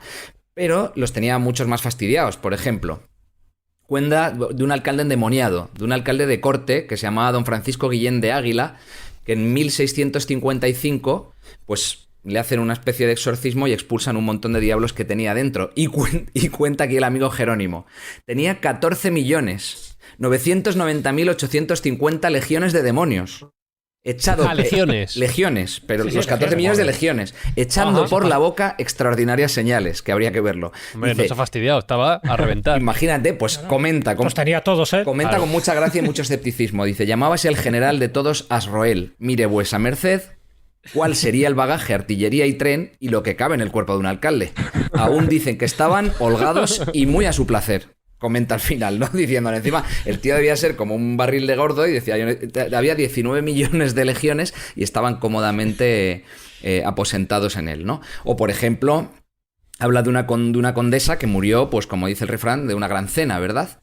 Y cuenta y dice: fue el caso que esta señora se comía cada día, y esto va a dar mucho que hablar, 4 pollas de leche de diferentes maneras.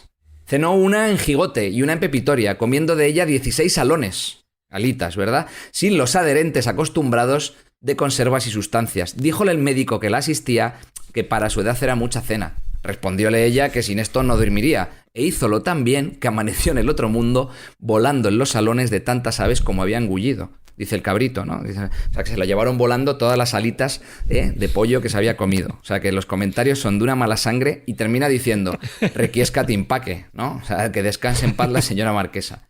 Pero es que tiene, bueno, muchos más. Por ejemplo, este me gusta muchísimo. Habla de un cantor capón, es decir, un castrato, ¿verdad? Un cantor claro, un capón. Castrati, sí. Y dice: a un músico capón del rey, que se llama don Lázaro del Valle, le han retoñado los genitales. Y está tan gozoso que los enseña a todos. Lo que es por curiosidad, no puedo dejar de verlos. Cosa que de que los capones todos están muy gozosos, no perdiendo ninguno las esperanzas de verse algún día hombre hecho y derecho. Entonces, el tío iba por la corte, este castrato, enseñando los nuevos testículos que le habían crecido, y este Jerónimo dice que él no puede dejar de mirarlos, claro, que es una cosa fascinante, y que todos los demás castrati están felices porque a lo mejor en el futuro a ellos también les crecen los testículos, ¿verdad? Tenemos, por ejemplo, un caballo volador. Dice: domingo 4 sucedió que un caballo no pequeño, de hombre de Fuente la Encina, en la calle de las Postas, apeándose su dueño a comprar en una tienda, se subió por una escalera arriba muy angosta hasta el mismo tejado, como si fuera un perro, queriendo, a mi parecer, ser otro Pegaso para huir de un mundo tan malo. Juntáronse 1000 almas, y yo entre ellas, que no pierdo cosa, hubiéronle de bajar con una grúa como un tonel de sábalo, y dicen 1000 agüeros, ¿no? Como cuenta todos estos sabroseos, estos salseítos que dicen ahora los niños de la corte. Tiene, por ejemplo, otro también muy perverso sobre un cadáver del marqués de Leganés, que estaba tan gordo que le enterraron sin embalsamar, y pasó lo siguiente. Le enterraron sin embalsamar, y dice: en una caja riquísima de terciopelo carmesí, cuajada toda de franjones de oro y clavazón dorada. A los 6 días reventó con tal estruendo por haberse hinchado que pareció haberse hundido la iglesia, atemorizando a los religiosos y a toda la vecindad. Una cosa tremenda, pobrecito marqués de Leganés, que pero de todas formas, todo Miguel, el barrio. Lo que estoy viendo es que no sé si el padre del periodismo no es, pero de las leyendas urbanas, desde luego que sí. Absolutamente. O sea, es una mezcla, lo decíamos antes, la ficción, lo verosímil. Fijaos que estábamos hablando antes de los ciegos, no podemos perder de vista el valor simbólico que tiene eso. A Homero, que no se sabe quién era, lo pintaban como un ciego, es decir, el ciego es aquel que está en contacto con el mundo imaginal. Fijaos que no es una tontería, aparte de un chiste muy bueno, no es una tontería que lo que ha leído Rafa Casete empiece diciendo, este ciego lo vio con sus propias ojos hace 250 años. ¿Qué está haciendo? Activar un mecanismo magnífico de narración, ¿no? Estás haciendo suspender el juicio, está diciendo, esto pertenece al mundo de la imaginación. Y por lo tanto, podían haber sido los cojos o podían haber sido los mancos, y sin embargo eran los ciegos los que leían esto. ¿Por qué? Porque tiene un valor simbólico evidente, ¿no? Es el ciego es el que no ve lo externo, sino que ve lo interno, es decir, la verdad dentro de las anécdotas, ¿no? Y evidentemente hay un montón de leyendas urbanas, sí, desde luego, claro. En el siglo XVII, sobre todo aquí en España y en concreto en Madrid, en fin, que es donde estaba la corte de los Austrias, sí que hubo varios cronistas como Jerónimo de Barrionuevo, José Pellicer de Tobar, ¿no?, con sus avisos históricos, y también las cartas de Andrés de Almansa. A todos estos se les llama con un palabra, casi con un insulto, que es epistológrafo. Es decir, aquellos que escriben cartas contando estos sucesos que luego se publican. Por lo tanto, sí que se puede considerar como un protoperiodista. Sí. Porque lo que hacen es dar voz a estos sucesos económicos, políticos, delictivos, extraordinarios. Yo he usado muchísimas referencias de Jerónimo de Barrionuevo, tanto en el libro que escribí sobre un Madrid insólito, como en otros libros, porque es un vademecum, es una miscelánea de hechos extraordinarios. Álvaro, tienes que, si no conoces esta obra, Avisos del Madrid de los Austrias, tienes que bucear en ellos porque los primeros casos ufológicos del siglo XVII están ahí contados. Sí. Los primeros... El ovni de Pellicer, mítico, sí. Y, bueno, y los de José de Pellicer, ni te cuento. Por cierto, de José de Pellicer, que era coetáneo de Jerónimo de Barrionuevo, hay un dato no demasiado conocido. Él era cronista mayor de Castilla y luego también lo es de Aragón, pero es el primer atlantólogo que tuvimos en España. Anda. Es decir, él estaba convencido de la existencia de la Atlántida, daba credibilidad a los relatos de Platón, y él pensaba que la Atlántida...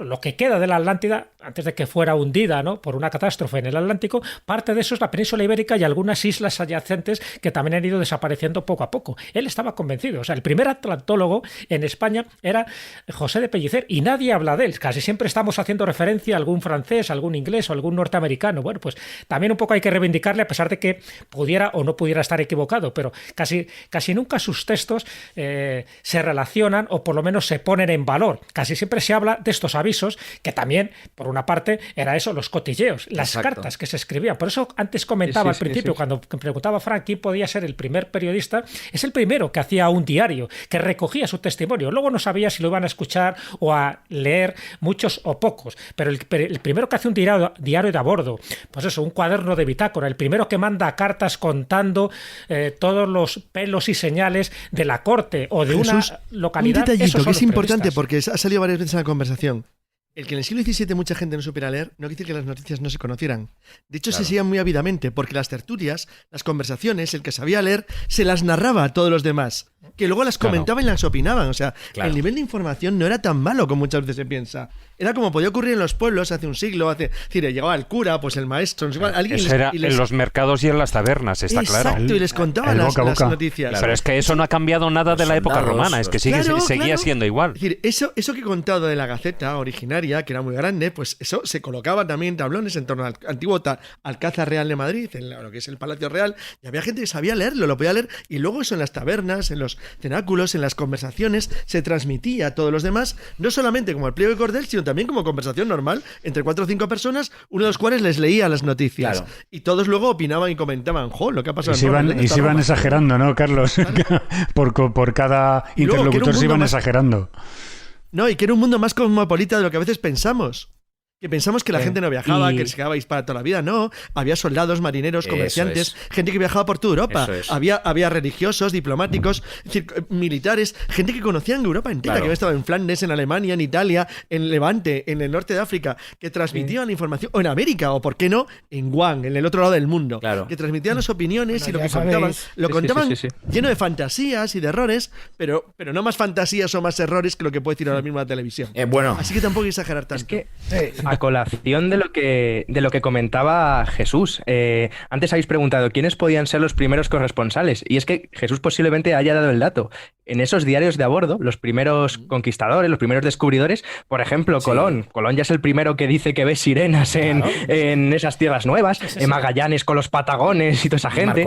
Incluso Sarmiento de Gamboa. Sarmiento de Gamboa, que es el primero que no el primero, pero sino uno de los primeros que supuestamente describe lo que sería un ovni, incluso lo dibuja. Claro, y lo dibuja. Y Álvaro, un detalle muy importante, la gente que narraba, cuando las gacetas españolas, por ejemplo, me sigo centrando en España, narraban historias a finales del 17, si te fijas, siempre dice, y cuenta un viajero que ha llegado al puerto de Alicante, que allá en Turquía, el sultán tal, o sea, da la fuente y el origen, luego podrá ser cierto o no, pero hay que dar la noticia. Claro. Eso es una estrategia muy buena de persuasión. Es como lo que habéis dicho antes de verdadera relación, tal. Eso es un instrumento de persuasión increíble. Pero en el momento en el cual tú en un texto pones un espacio y un tiempo determinados, pues el oyente o el escuchante está dando a entender, ostras, pues a lo mejor es verdad lo que está contando si me está poniendo una cronología concreta en un lugar determinado. Entonces, eso realmente, pues como poco, captaba la atención de lo que iba a continuación a relatar no solo el ciego, sino ese transmisor. Pero fíjate, es que lo que hoy en día, todos hemos vivido lo que yo recuerdo de la abuela, de una cosa, una noticia o un suceso, de repente me decía, no, es verdad, lo han dicho en la tele.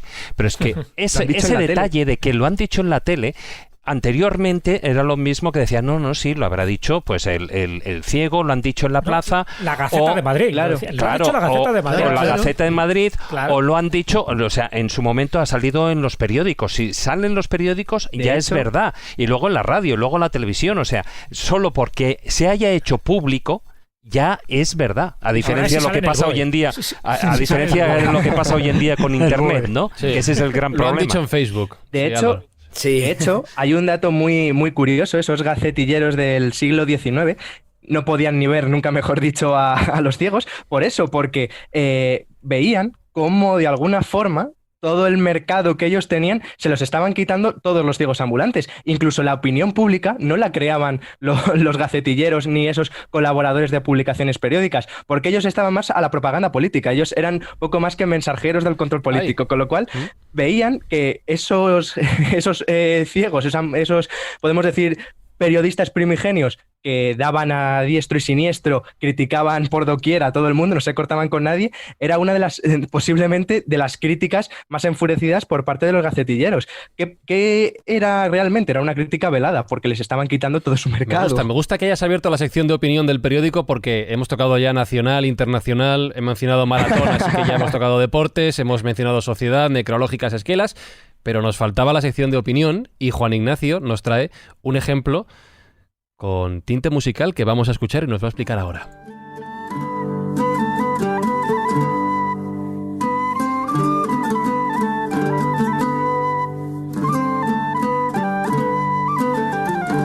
Emperaide per mi mesis, sai quando vostra prusa creis, non sui dies tardats del venir, que juis vos paise pres vos creis, e juvens vos tembau de freis, que os fais vos terá. Perdóname, Juan Ignacio, pero ¿qué es esto que nos has traído, que estamos escuchando?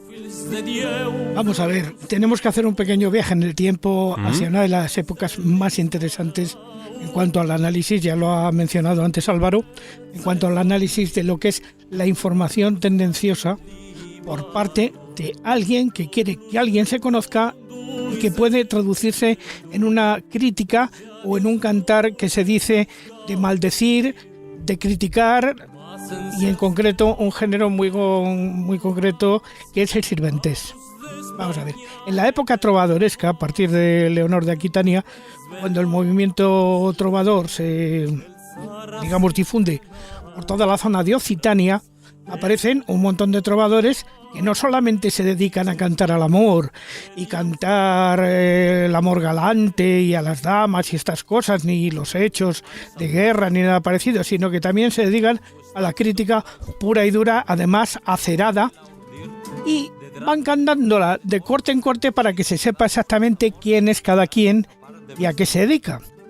digamos, lo que diríamos hoy día dentro de las facultades técnicamente de ciencias de la información, lo que es el estilo de solicitación de opinión. O sea, yo te doy mi opinión de lo que está sucediendo para que tú tendenciosamente aceptes como yo que tal cosa ha sucedido de tal manera y que es criticable en tal cosa. Y los columnistas de hoy en día en todos los periódicos. Efectivamente, eso es lo que se llamaría tertuliano, pero en aquella época se llamaba el sirventés. Entonces el sirventés tiene grandes representantes, tanto a este lado de la frontera como al otro, porque en aquella época el reino de Aragón ocupaba parte de Occitania y, lógicamente, el reino de Aragón. Y digamos que el salto que se hacía en el Languedoc, la lengua de Oc, se producía a través de los Pirineos con toda naturalidad. Por ejemplo, tenemos personajes como Marcabru, quizá el más famoso de la época, como la Comtesa de Día, pero en concreto yo he querido traer aquí a uno de los grandes de la época, porque además este tenía la lengua muy azorada, que es Bertrand de Born, nacido en 1140 y en 1215. Vamos a ver. Y no solamente se hacía este trobar que hacían estos hombres con la intención de, digamos, de afear la conducta de los poderosos, sino que también se estaban contando hechos históricos. Ahora veremos, vamos a ver. Esto no tenemos partitura de ello, por eso yo le pongo, digamos, un aire de la época para que lo veamos. Y más o menos se cantaba así. Ciertamente.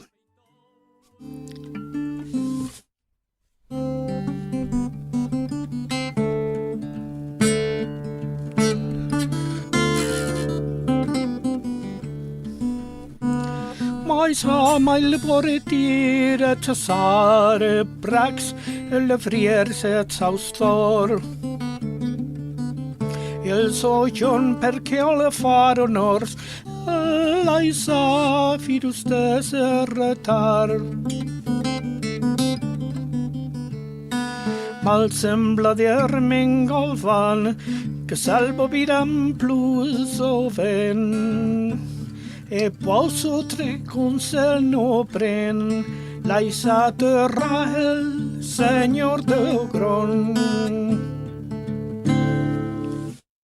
Bueno, pues esta pieza es rescatada por uno de los grandes folcloristas españoles, que es Martín de Riquier, gran medievalista, que junto a Manuel Alvar, a José Manuel Pedrosa y a algunos otros, y al propio Joaquín Díaz, han hecho una labor impagable en este sentido.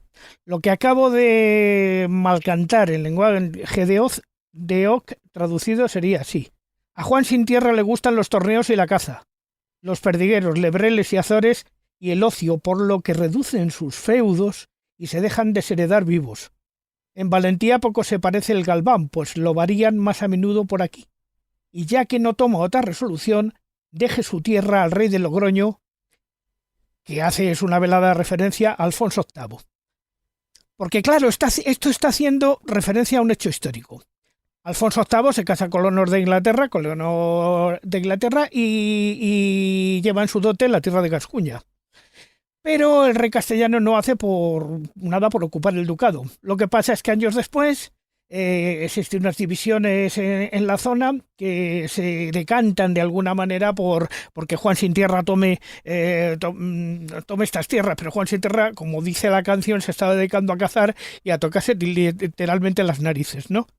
Entonces, precisamente es este trobar sirventés, o sea, es esta crítica que se transmite a través de las cortes las que obligan a Juan Sin Tierra a pelearse en Gascuña y a tratar de arrebatárselo a Alfonso VIII. Yo creo que esto lo conoce muy bien Carlos, por lo menos el hecho histórico. Porque es al revés. Es Alfonso VIII el que intentó intervenir en Gascuña, ¿no? Pero es cierto, es una historia que conoces también bien.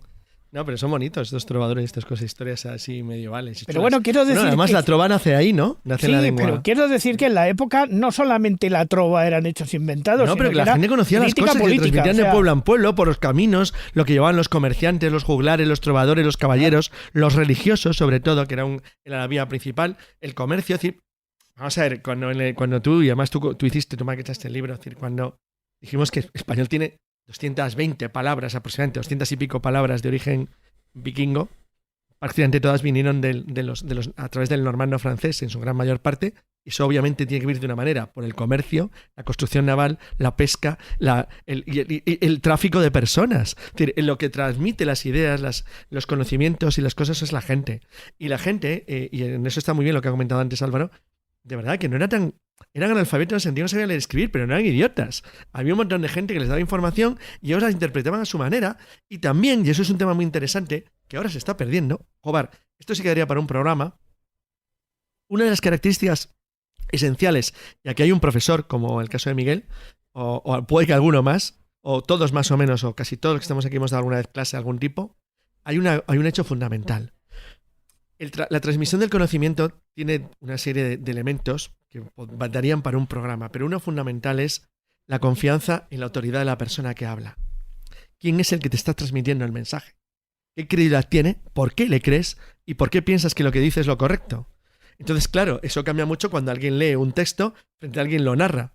Pero cuidado, las narraciones se mantenían durante cientos de años y no se han perdido y se mantenían de manera oral, como en Fahrenheit 451, transmitiendo de padres a hijos o a través de un... Exacto, de alguien que heredaba el conocimiento. Entonces, esto no se perdió, con lo cual eso significaba que la persona que lo transmitía era alguien valoraba primero en la tribu, después en el señorío, después en el reino, después en el estado, pero que eran gente que cuando se reunían en torno al fuego, es decir, no tenían televisión, ni hacían el chorra, ni tenían una vida a lo mejor un poco más organizada y trabajaban quizás más y tenían más ocupada la vida porque la vida era corta y porque era difícil. Entonces el tiempo que dedicaban al ocio, al aprendizaje, lo valoraban enormemente y que alguien les contaba. Eran aventuras muy fantasiosas lo que pasaba por el mundo. Tú imagínate la transmisión, ¿cómo podía transmitir? En serio, pensarlo. Un marino de Magallanes, a su vuelta a Andalucía, lo que era el mundo, que es un tipo que acaba de dar la vuelta al planeta entero en el siglo XVI. Cuando lo contaban, pues como lo hizo en colorines, claro. Pues como lo hizo antes Ruy Gutiérrez de Clavijo cuando se fue a la Mascabera a Tamerlán. Como han bajado a la corte de Tamerlán en lo que hoy es el centro de Asia, pues claro, es exactamente igual. Esa gente cuando lo contaba, cuando lo transmitía, estaban transmitiendo cosas absolutamente alucinantes. Pero bueno, pero tanto Ruy de Clavijo como Payo Pérez de Sotomayor no dejan de ser gente más o menos culta, que sabían leer y escribir, eran embajadores. Pero te hablo de marineros, el simple marinero de la Victoria que llega allí, que ha estado y que se ha recorrido el planeta entero. Pero fíjate que eso me está haciendo pensar, Carlos, que ya que decimos que no han cambiado tanto las cosas, tú hoy en día escuchas una radio o un podcast, como puede ser La Escóbula, porque te gusta quien te cuenta la historia. Y durante mucho tiempo se ha dicho que los periódicos no se compraban tanto por los periodistas que narraban, sino por, ya que lo mencionaba Juan Ignacio, por los columnistas, efectivamente, que escribían en él. Claro que sí. Claro. Pero fíjate, sois aquí varios periodistas. Hace poco, en una conversación de un tema que voy a tener el viernes, un próximo, pues hablábamos un tema muy curioso. Y es que alguien me preguntaba, no, es que claro, la población española ahora mismo viaja. Oye, perdona. En 1898 podías hacer la mili en Guam. En Guam, al otro lado del planeta, o en las Carolinas, o en las Marianas o en Filipinas. La mili, o sea, un chavalillo, sacaban del pueblo con 18 años y le mandaban a las Filipinas. Pero Carlos, ¿claro? No te vayas...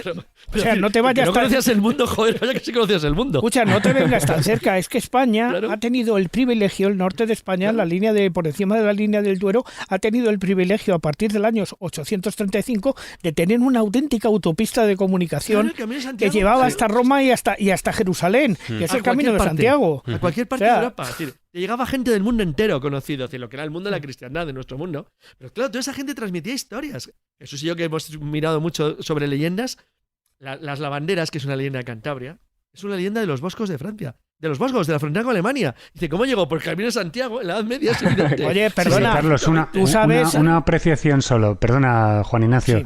Es por el hecho de ese vehículo de la voz para contar historias, que incluso le da mucha más categoría, si es una voz impostada, o bien la de un profesor, o la de canales de comunicación. Por eso están teniendo tantísima éxito los canales estos de audiolibros, porque yo lo estoy viendo en mi caso, es decir, esas voces impostadas de los actores de doblaje leyendo esos párrafos, yo estoy pasando por esto ahora. La verdad es que, claro, a lo largo de los tiempos vas perdiendo la vista y te vas encontrando con esto. Unidos empezó a tener éxito lo que aquí llevábamos en España cuando era un niño, y antes radionovelas Eso es totalmente. Si la novela es un éxito, tú vas en el coche, un puñetero atasco en Nueva York y mientras que vas en el coche vas Los Tres Mosqueteros. Los Tres Mosqueteros interpretado por actores, con efectos de sonido, con interpretación, con narración, pero si es una pasada. Oye, pues hemos vuelto a la narración en la hoguera de la gente en el hogar. Me lo estáis poniendo a huevo, Marcos. Eso es. ¿Por qué estamos haciendo...? Bueno, sí, dilo, venga, Ignacio, dilo. Perdón, quisiera recordarle a Carlos una cosa, un hecho que es absolutamente insólito, porque cuando él habla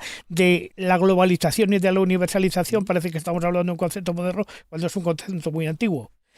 Cuando aparece el poema que hace referencia a los 5 hermanos que les come el corazón el diablo del Pozo Airón, no aparece en España. Aparece entre los sefarditas me lo habías contado ya. de Israel, que lo trae José Manuel Pedrosa. Pues por eso digo que me lo ponéis a huevo, porque estéis en España, estéis en Israel y solo que tengáis unos auriculares, y ya que Marcos hacía referencia a audiolibros, ¿por qué estamos haciendo este programa? Os recuerdo que a partir de esta semana la escóbula se emite con una semana de antelación en Audible.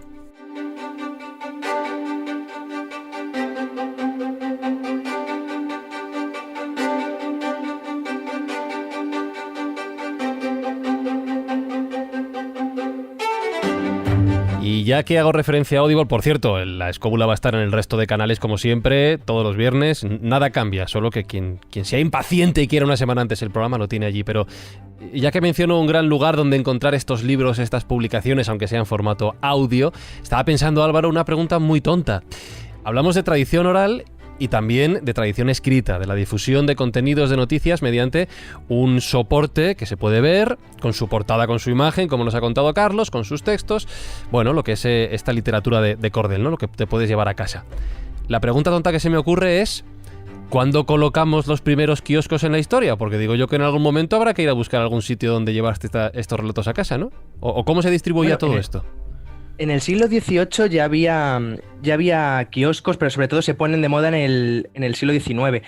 Pero en el XX, por ejemplo, hablando de los ciegos, en el XX, hasta hace relativamente poco, todavía había kioscos regentados por los ciegos. Bueno, en mi pueblo, en Collado Villalba, lo sigue habiendo. O sea, es el hombre que te, digamos, expende esos diarios y esas publicaciones periódicas. Pero según estabas hablando, Fran, a mí me has recordado una cosa, de cuando has hablado de la imagen, has hablado del texto, de la palabra escrita, y me has recordado a los ciegos, porque realmente estos personajes pueden ser el primer concepto que podemos encontrar de multimedia. O sea, podemos hablar de ciegos multimedia. Mira, antes lo estaba pensando, perdóname que te corte, sí. Y estaba, cuando te he preguntado antes por qué los ciegos, y ya que estamos hablando en un podcast en la radio, claro, los ciegos siempre te lo dicen. Para mí la radio, cuando digo la radio digo el audio, ¿vale? Es mi imagen. Yo escucho mucho porque es mi forma de enterarme de las cosas. No me extraña que fueran ellos, ya que hablas de multimedia, para ellos el sonido, el relato, la historia y la memoria, por supuesto, es su día a día. Es quizás algo que los que vemos no lo tenemos tan presente porque estamos acostumbrados a tener otro estímulo, pero para ellos es su multimedia, como dices tú. Sí, lo sabremos nosotros que tuvimos un director ciego. Sí, es verdad, es verdad. Sí, o sea, uno de los grandes comunicadores que era Juan Antonio Cebrián, para rematar un poco la noticia que decía Juan Ignacio. Él realmente veía, o sea, bueno, él y los demás, o sea, ven con la imaginación, o sea, y esa imaginación, al ver con ella, la disparan y pueden incluso a lo mejor recrear escenarios que a nosotros no se nos pasan ni por la cabeza. Pero a lo que me refiero en tanto en cuanto que el ciego puede ser el primer concepto de multimedialidad que podemos encontrar, que hasta después del ciego solo lo hemos podido encontrar en las páginas web. ¿Por qué? Pues en primer lugar, recita, es decir, la palabra. En segundo lugar, el texto impreso, lo vende. Y por el otro lado está esa silografía, la imagen. Entonces tenemos imagen, palabra escrita y palabra en voz, con lo cual un ciego multimedia. Sí, quería fijaros en la tremenda sensibilidad que tienen los invidentes, y me acuerdo, ahora cuando lo estoy mencionando, de Ray Charles o de Steve Wonder, cómo sienten la música, cómo sienten su propia arte, y es que deben estar tocando, como decíais antes, otros niveles de la sensibilidad que no conocemos los que tenemos visión. No, pero fijaros, aún así, cuando aquí en España, hoy en día, porque lo ha retomado evidentemente y con mucha fuerza y mucha calidad, Podium pero antes era lo que eran las radionovelas, lo que hoy en día es la ficción radiofónica. Es decir, ¿por qué a todas y a tantas generaciones, a todas las personas que escuchaban la radionovela por la tarde les encantaba? Y eran, tanto más largas de las que hoy en día pueden tener lugar en televisión. Simplemente, ¿no? María. Amapola, por ejemplo, una de las míticas. Lo ha dicho muy bien, ¿no? Álvaro, viendo con la imaginación, esa era la clave. Exactamente, porque tú escuchabas una voz, pero no ponías, la cara del personaje se la ponías tú. Claro. Vamos a ver, esto es tirar piedras. Por eso siempre quedan idealizados. Claro, esto es tirar piedras contra mi propio tejado, pero la naturaleza de la palabra, la naturaleza del lenguaje, es una naturaleza auditiva. La escritura es otro elemento posterior que nos ha servido para un montón de cosas, para fijar las ideas, los hechos históricos, pero la palabra se transmite de manera mucho más directa y mucho más poderosa a través de una buena voz y de un buen narrador oral. Esto sin duda es así, ¿no? Por eso, cuando nosotros recordamos esos cuentos que nos contaban nuestros padres a la hora de dormir, o esas historias truculentas que hemos escuchado en nuestros pueblos, siempre nos conmovemos de una manera especial, que no tiene nada que ver con la literatura que hemos percibido a través de la letra, ¿no? Pero eso es por una razón muy especial y principal que lo hemos comentado más de una vez.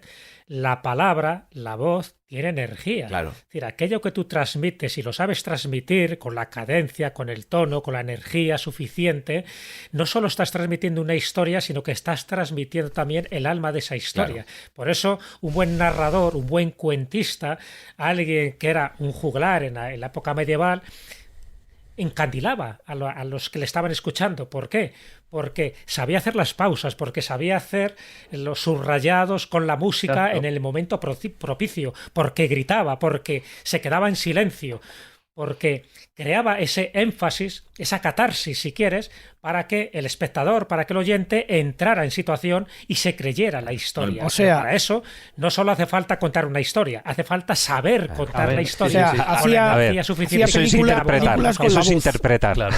Claro. No olvidemos, hacía películas con la voz. Totalmente. No olvidemos que el origen del universo, de la creación, en el sentido más amplio, según la tradición hindú, es la palabra, ¿verdad? Es el sonido. En el principio fue el verbo. Primero fue el verbo. Efectivamente, también la tradición. Y luego esa creación maravillosa que aparece en Tolkien, ¿verdad? Del principio de ese canto de los Ainur, ¿verdad? Que crea el universo, ¿no? Es siempre el sonido lo que está antes, ¿no? La palabra escrita es una cuestión posterior que tiene que ver, que es una tecnología ya, no es esa transmisión directa de la voz. De todas maneras, perdona. Tú sabes, Miguel, quién es la figura más respetada en las culturas orientales, sobre todo en las de Oriente Medio, en la zona de transición entre Oriente Medio y la India, ¿no? Son los rapsodas. Claro. ¿Por qué? Claro. Porque la gente, cuando no había televisión, se reunía alrededor del fuego para que el rapsoda les contara todo lo que pasaba. Claro, por cierto, esto tiene que ver también, de alguna manera tangencial, pero relacionada, con esa resistencia de las tradiciones espirituales a ponerse en negro sobre blanco, ¿verdad? Por escrito. Claro. ¿Por qué las grandes tradiciones espirituales se transmiten de viva voz? Porque es importante esa energía que el maestro transmite en las palabras cuando se da la enseñanza. Es evidente, ¿no? No, lo que le quería preguntar a Álvaro, precisamente como un rapsoda joven, como un tusitala, que es la palabra que a mí me gusta utilizar, ¿no? Que es la que utilizaba Stevenson en su momento cuando contaba sus historias, pues en tu trabajo, en esta literatura de cordel y los romances de ciego, esto que te ha servido, ¿no? Para sacar esa nota en el trabajo de fin de grado, me imagino que tendrás alguno de esos pliegos de cordel que sean favoritos. Entonces, antes de que se terminara el programa, me gustaría que hicieras memoria y que nos dijeras para ti cuál es el que más te ha impresionado, el que más te ha gustado, el que más te ha sulibellado, ¿no? Por utilizar también esa especie de neologismo dentro de los pliegos de cordel, pues mira, porque seguro que tienes uno que es el más favorito. Sí, mira, tengo dos. Concretamente es quizá el primero que escuché, además creo que lo escuché en ese recopilatorio que habéis comentado de Joaquín Díaz, El arriero de Bembibre, que es una historia bastante curiosa. De León, por cierto. Sí, es una historia muy, muy llamativa en la cual va un arriero, le van 3 bandoleros a atacar y este arriero de repente saca una navaja y se los carga a todos. y cuando van a procesarle el rey dice que no, que ese hombre es un héroe. Entonces, esa historia me llamó mucho la atención por la potencia que tenía en el momento de escucharlo en directo. Pero hay uno que es el que a mí más me llama la atención, y es que no hemos comentado que la literatura de Cordel también eran sátiras, eran comedias. Y hay una, además, que tengo por aquí, o sea, tengo cosas muy curiosas, pero sin duda esta es la que más me ha llamado la atención. Es un romance que se titula Virtudes del cagar. ¿Cómo? Qué legal, ¿Pero cómo? Virtudes del cagar por la cátedra cagatora de la universidad en su Salamanca, cuyo profesor es Magancio Cagón. Sí, es increíble. Pero Álvaro, no sigas por ahí, porque esa es la sorpresa que teníamos reservada para el final. Me ha reventado la sorpresa final. De hecho, yo te iba a preguntar una cosa. Hablábamos antes del audio y del sonido, de contar historias, y tú nos has contado a micrófono cerrado que tú eres oyente de La Escóbula ¿desde hace cuánto tiempo? Pues mira, posiblemente desde los 17 años. No se me olvidará nunca el día, que además era el 30 de mayo, que fue una charla que dieron, estaban Juan Ignacio Cuesta, estaba Carlos Canales y estaba Jesús Callejo, sobre las brujas y Julio Caro Baroja en el Teatro Fernán Gómez. Señor, pues hará hace como 5 o 6 años, y me ves a mí ahí, o sea, ahora me he quedado calvo, pero por esa época tenía pelo. Sí, o sea, sí, totalmente. Lo digo porque entonces, de tu parte hacia Jesús, bueno, hacia todos, hay un respeto, ¿no? Hay una, supongo, cierta admiración. Sí, por favor. Bueno, ya se ha chafado la sorpresa, pero yo lo que te iba a decir es que todo eso se iba a venir abajo con lo que vas a escuchar ahora. Puedes escucharnos y leernos en redes sociales. Busca La Escóbula de la Brújula en Facebook, Twitter y YouTube.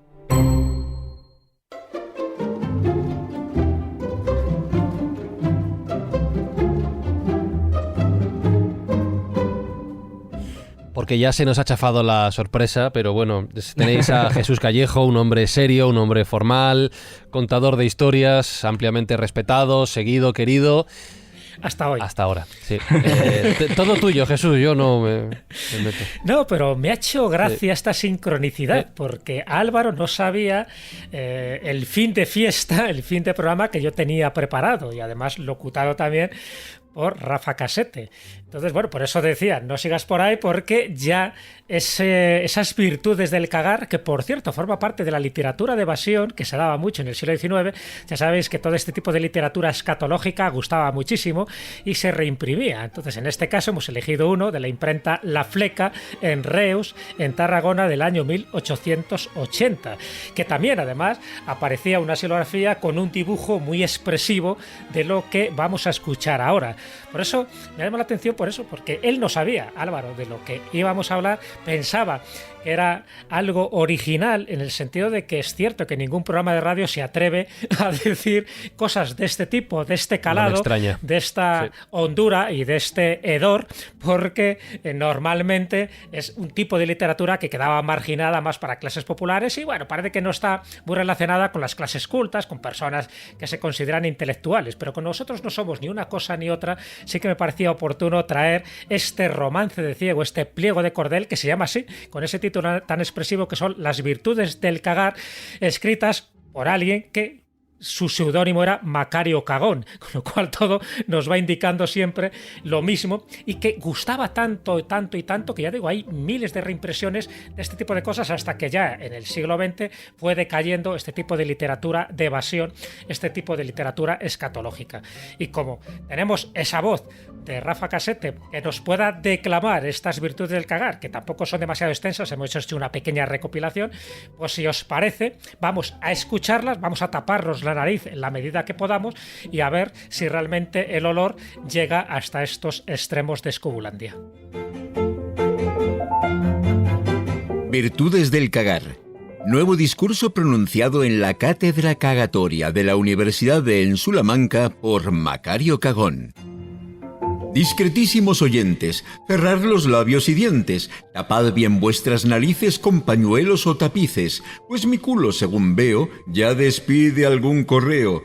Creo será conveniente el haceros hoy presente con un sencillo discurso las propiedades de un curso. A todos he de hacer ver que jamás podrá haber recreo más singular que el que produce el cagar. Prestadme pues atención, que os haré ver la razón con la boca y el trasero, y sin vanagloria espero alumbrar vuestras membranas. De la nariz las ventanas os dirán si es evidente aquel perfume excelente, tan puro, tan natural, que del culo al orinal o a la noble letrina traslada nuestra sentina.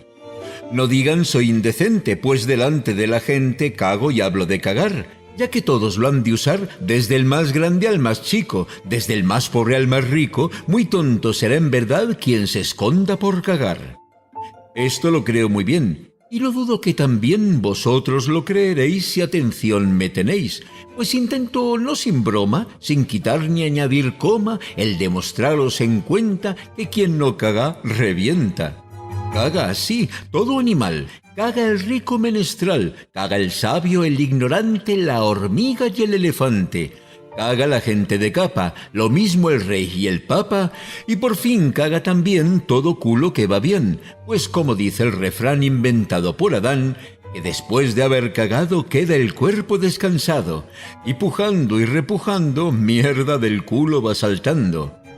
3 horas más hablaría y aún no concluiría, pero me avisa el culo con natural disimulo que acabó su cometido, y por eso me despido, encargándoos muy bien que caguéis por siempre. Amén.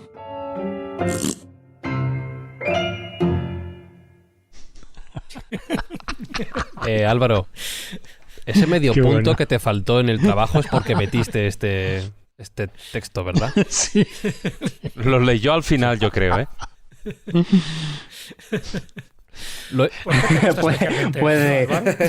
Puede ser, pero yo tengo la explicación plausible a esa sincronicidad, y es que poca gente sabe que Jesús y yo somos tocayos del mismo día de nacimiento. Entonces a lo mejor ahí ha habido una especie de cosa rara y ahí está esa relación. Ah, ya bien. Telepatía, sí. Uh-huh.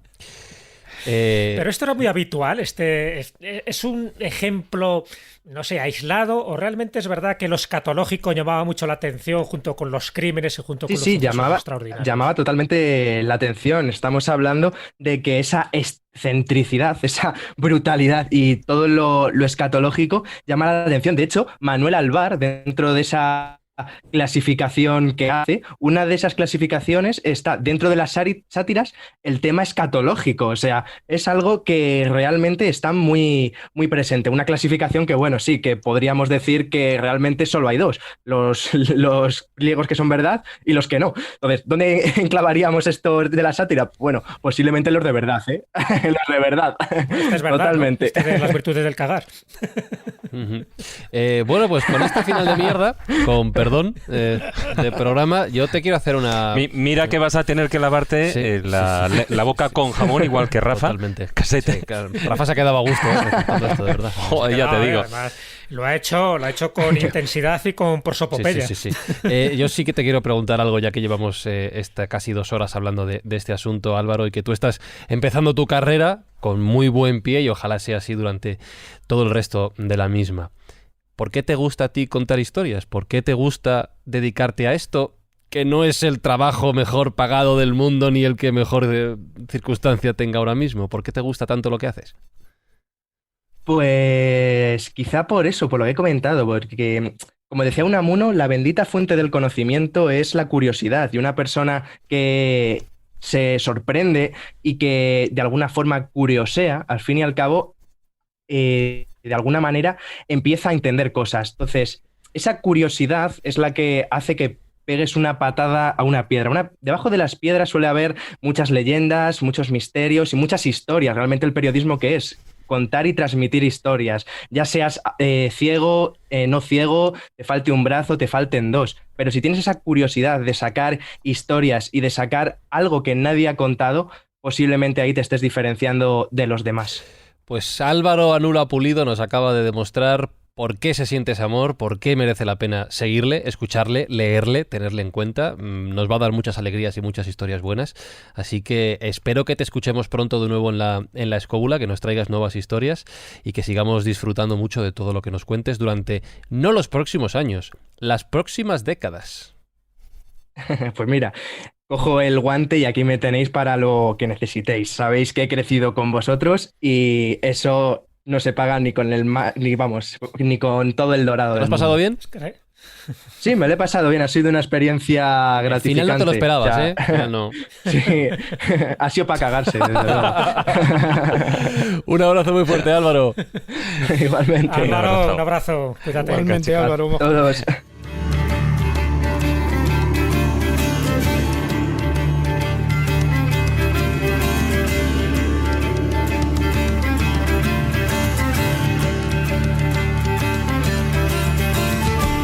Bueno, Jesús, pues lo hemos dejado en todo lo alto. Ya después de esto, ya no hay mucho más que hacer. Ya. A ver que lo supera.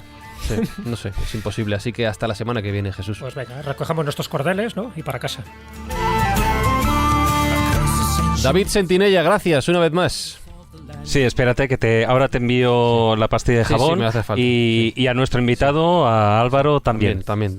Y a Rafa, A Rafa ya tiene la boca llena. Marcos Carrasco, gracias por una semana más de Escóbula. Hasta luego, queridos oyentes y compañeros. Oye, Carlos Canales, ¿de verdad se leía así? ¿Se contaban así las noticias con este tono? Sí. Bueno, como no había ningún testigo, parece que sí, pero parece que se contaba así.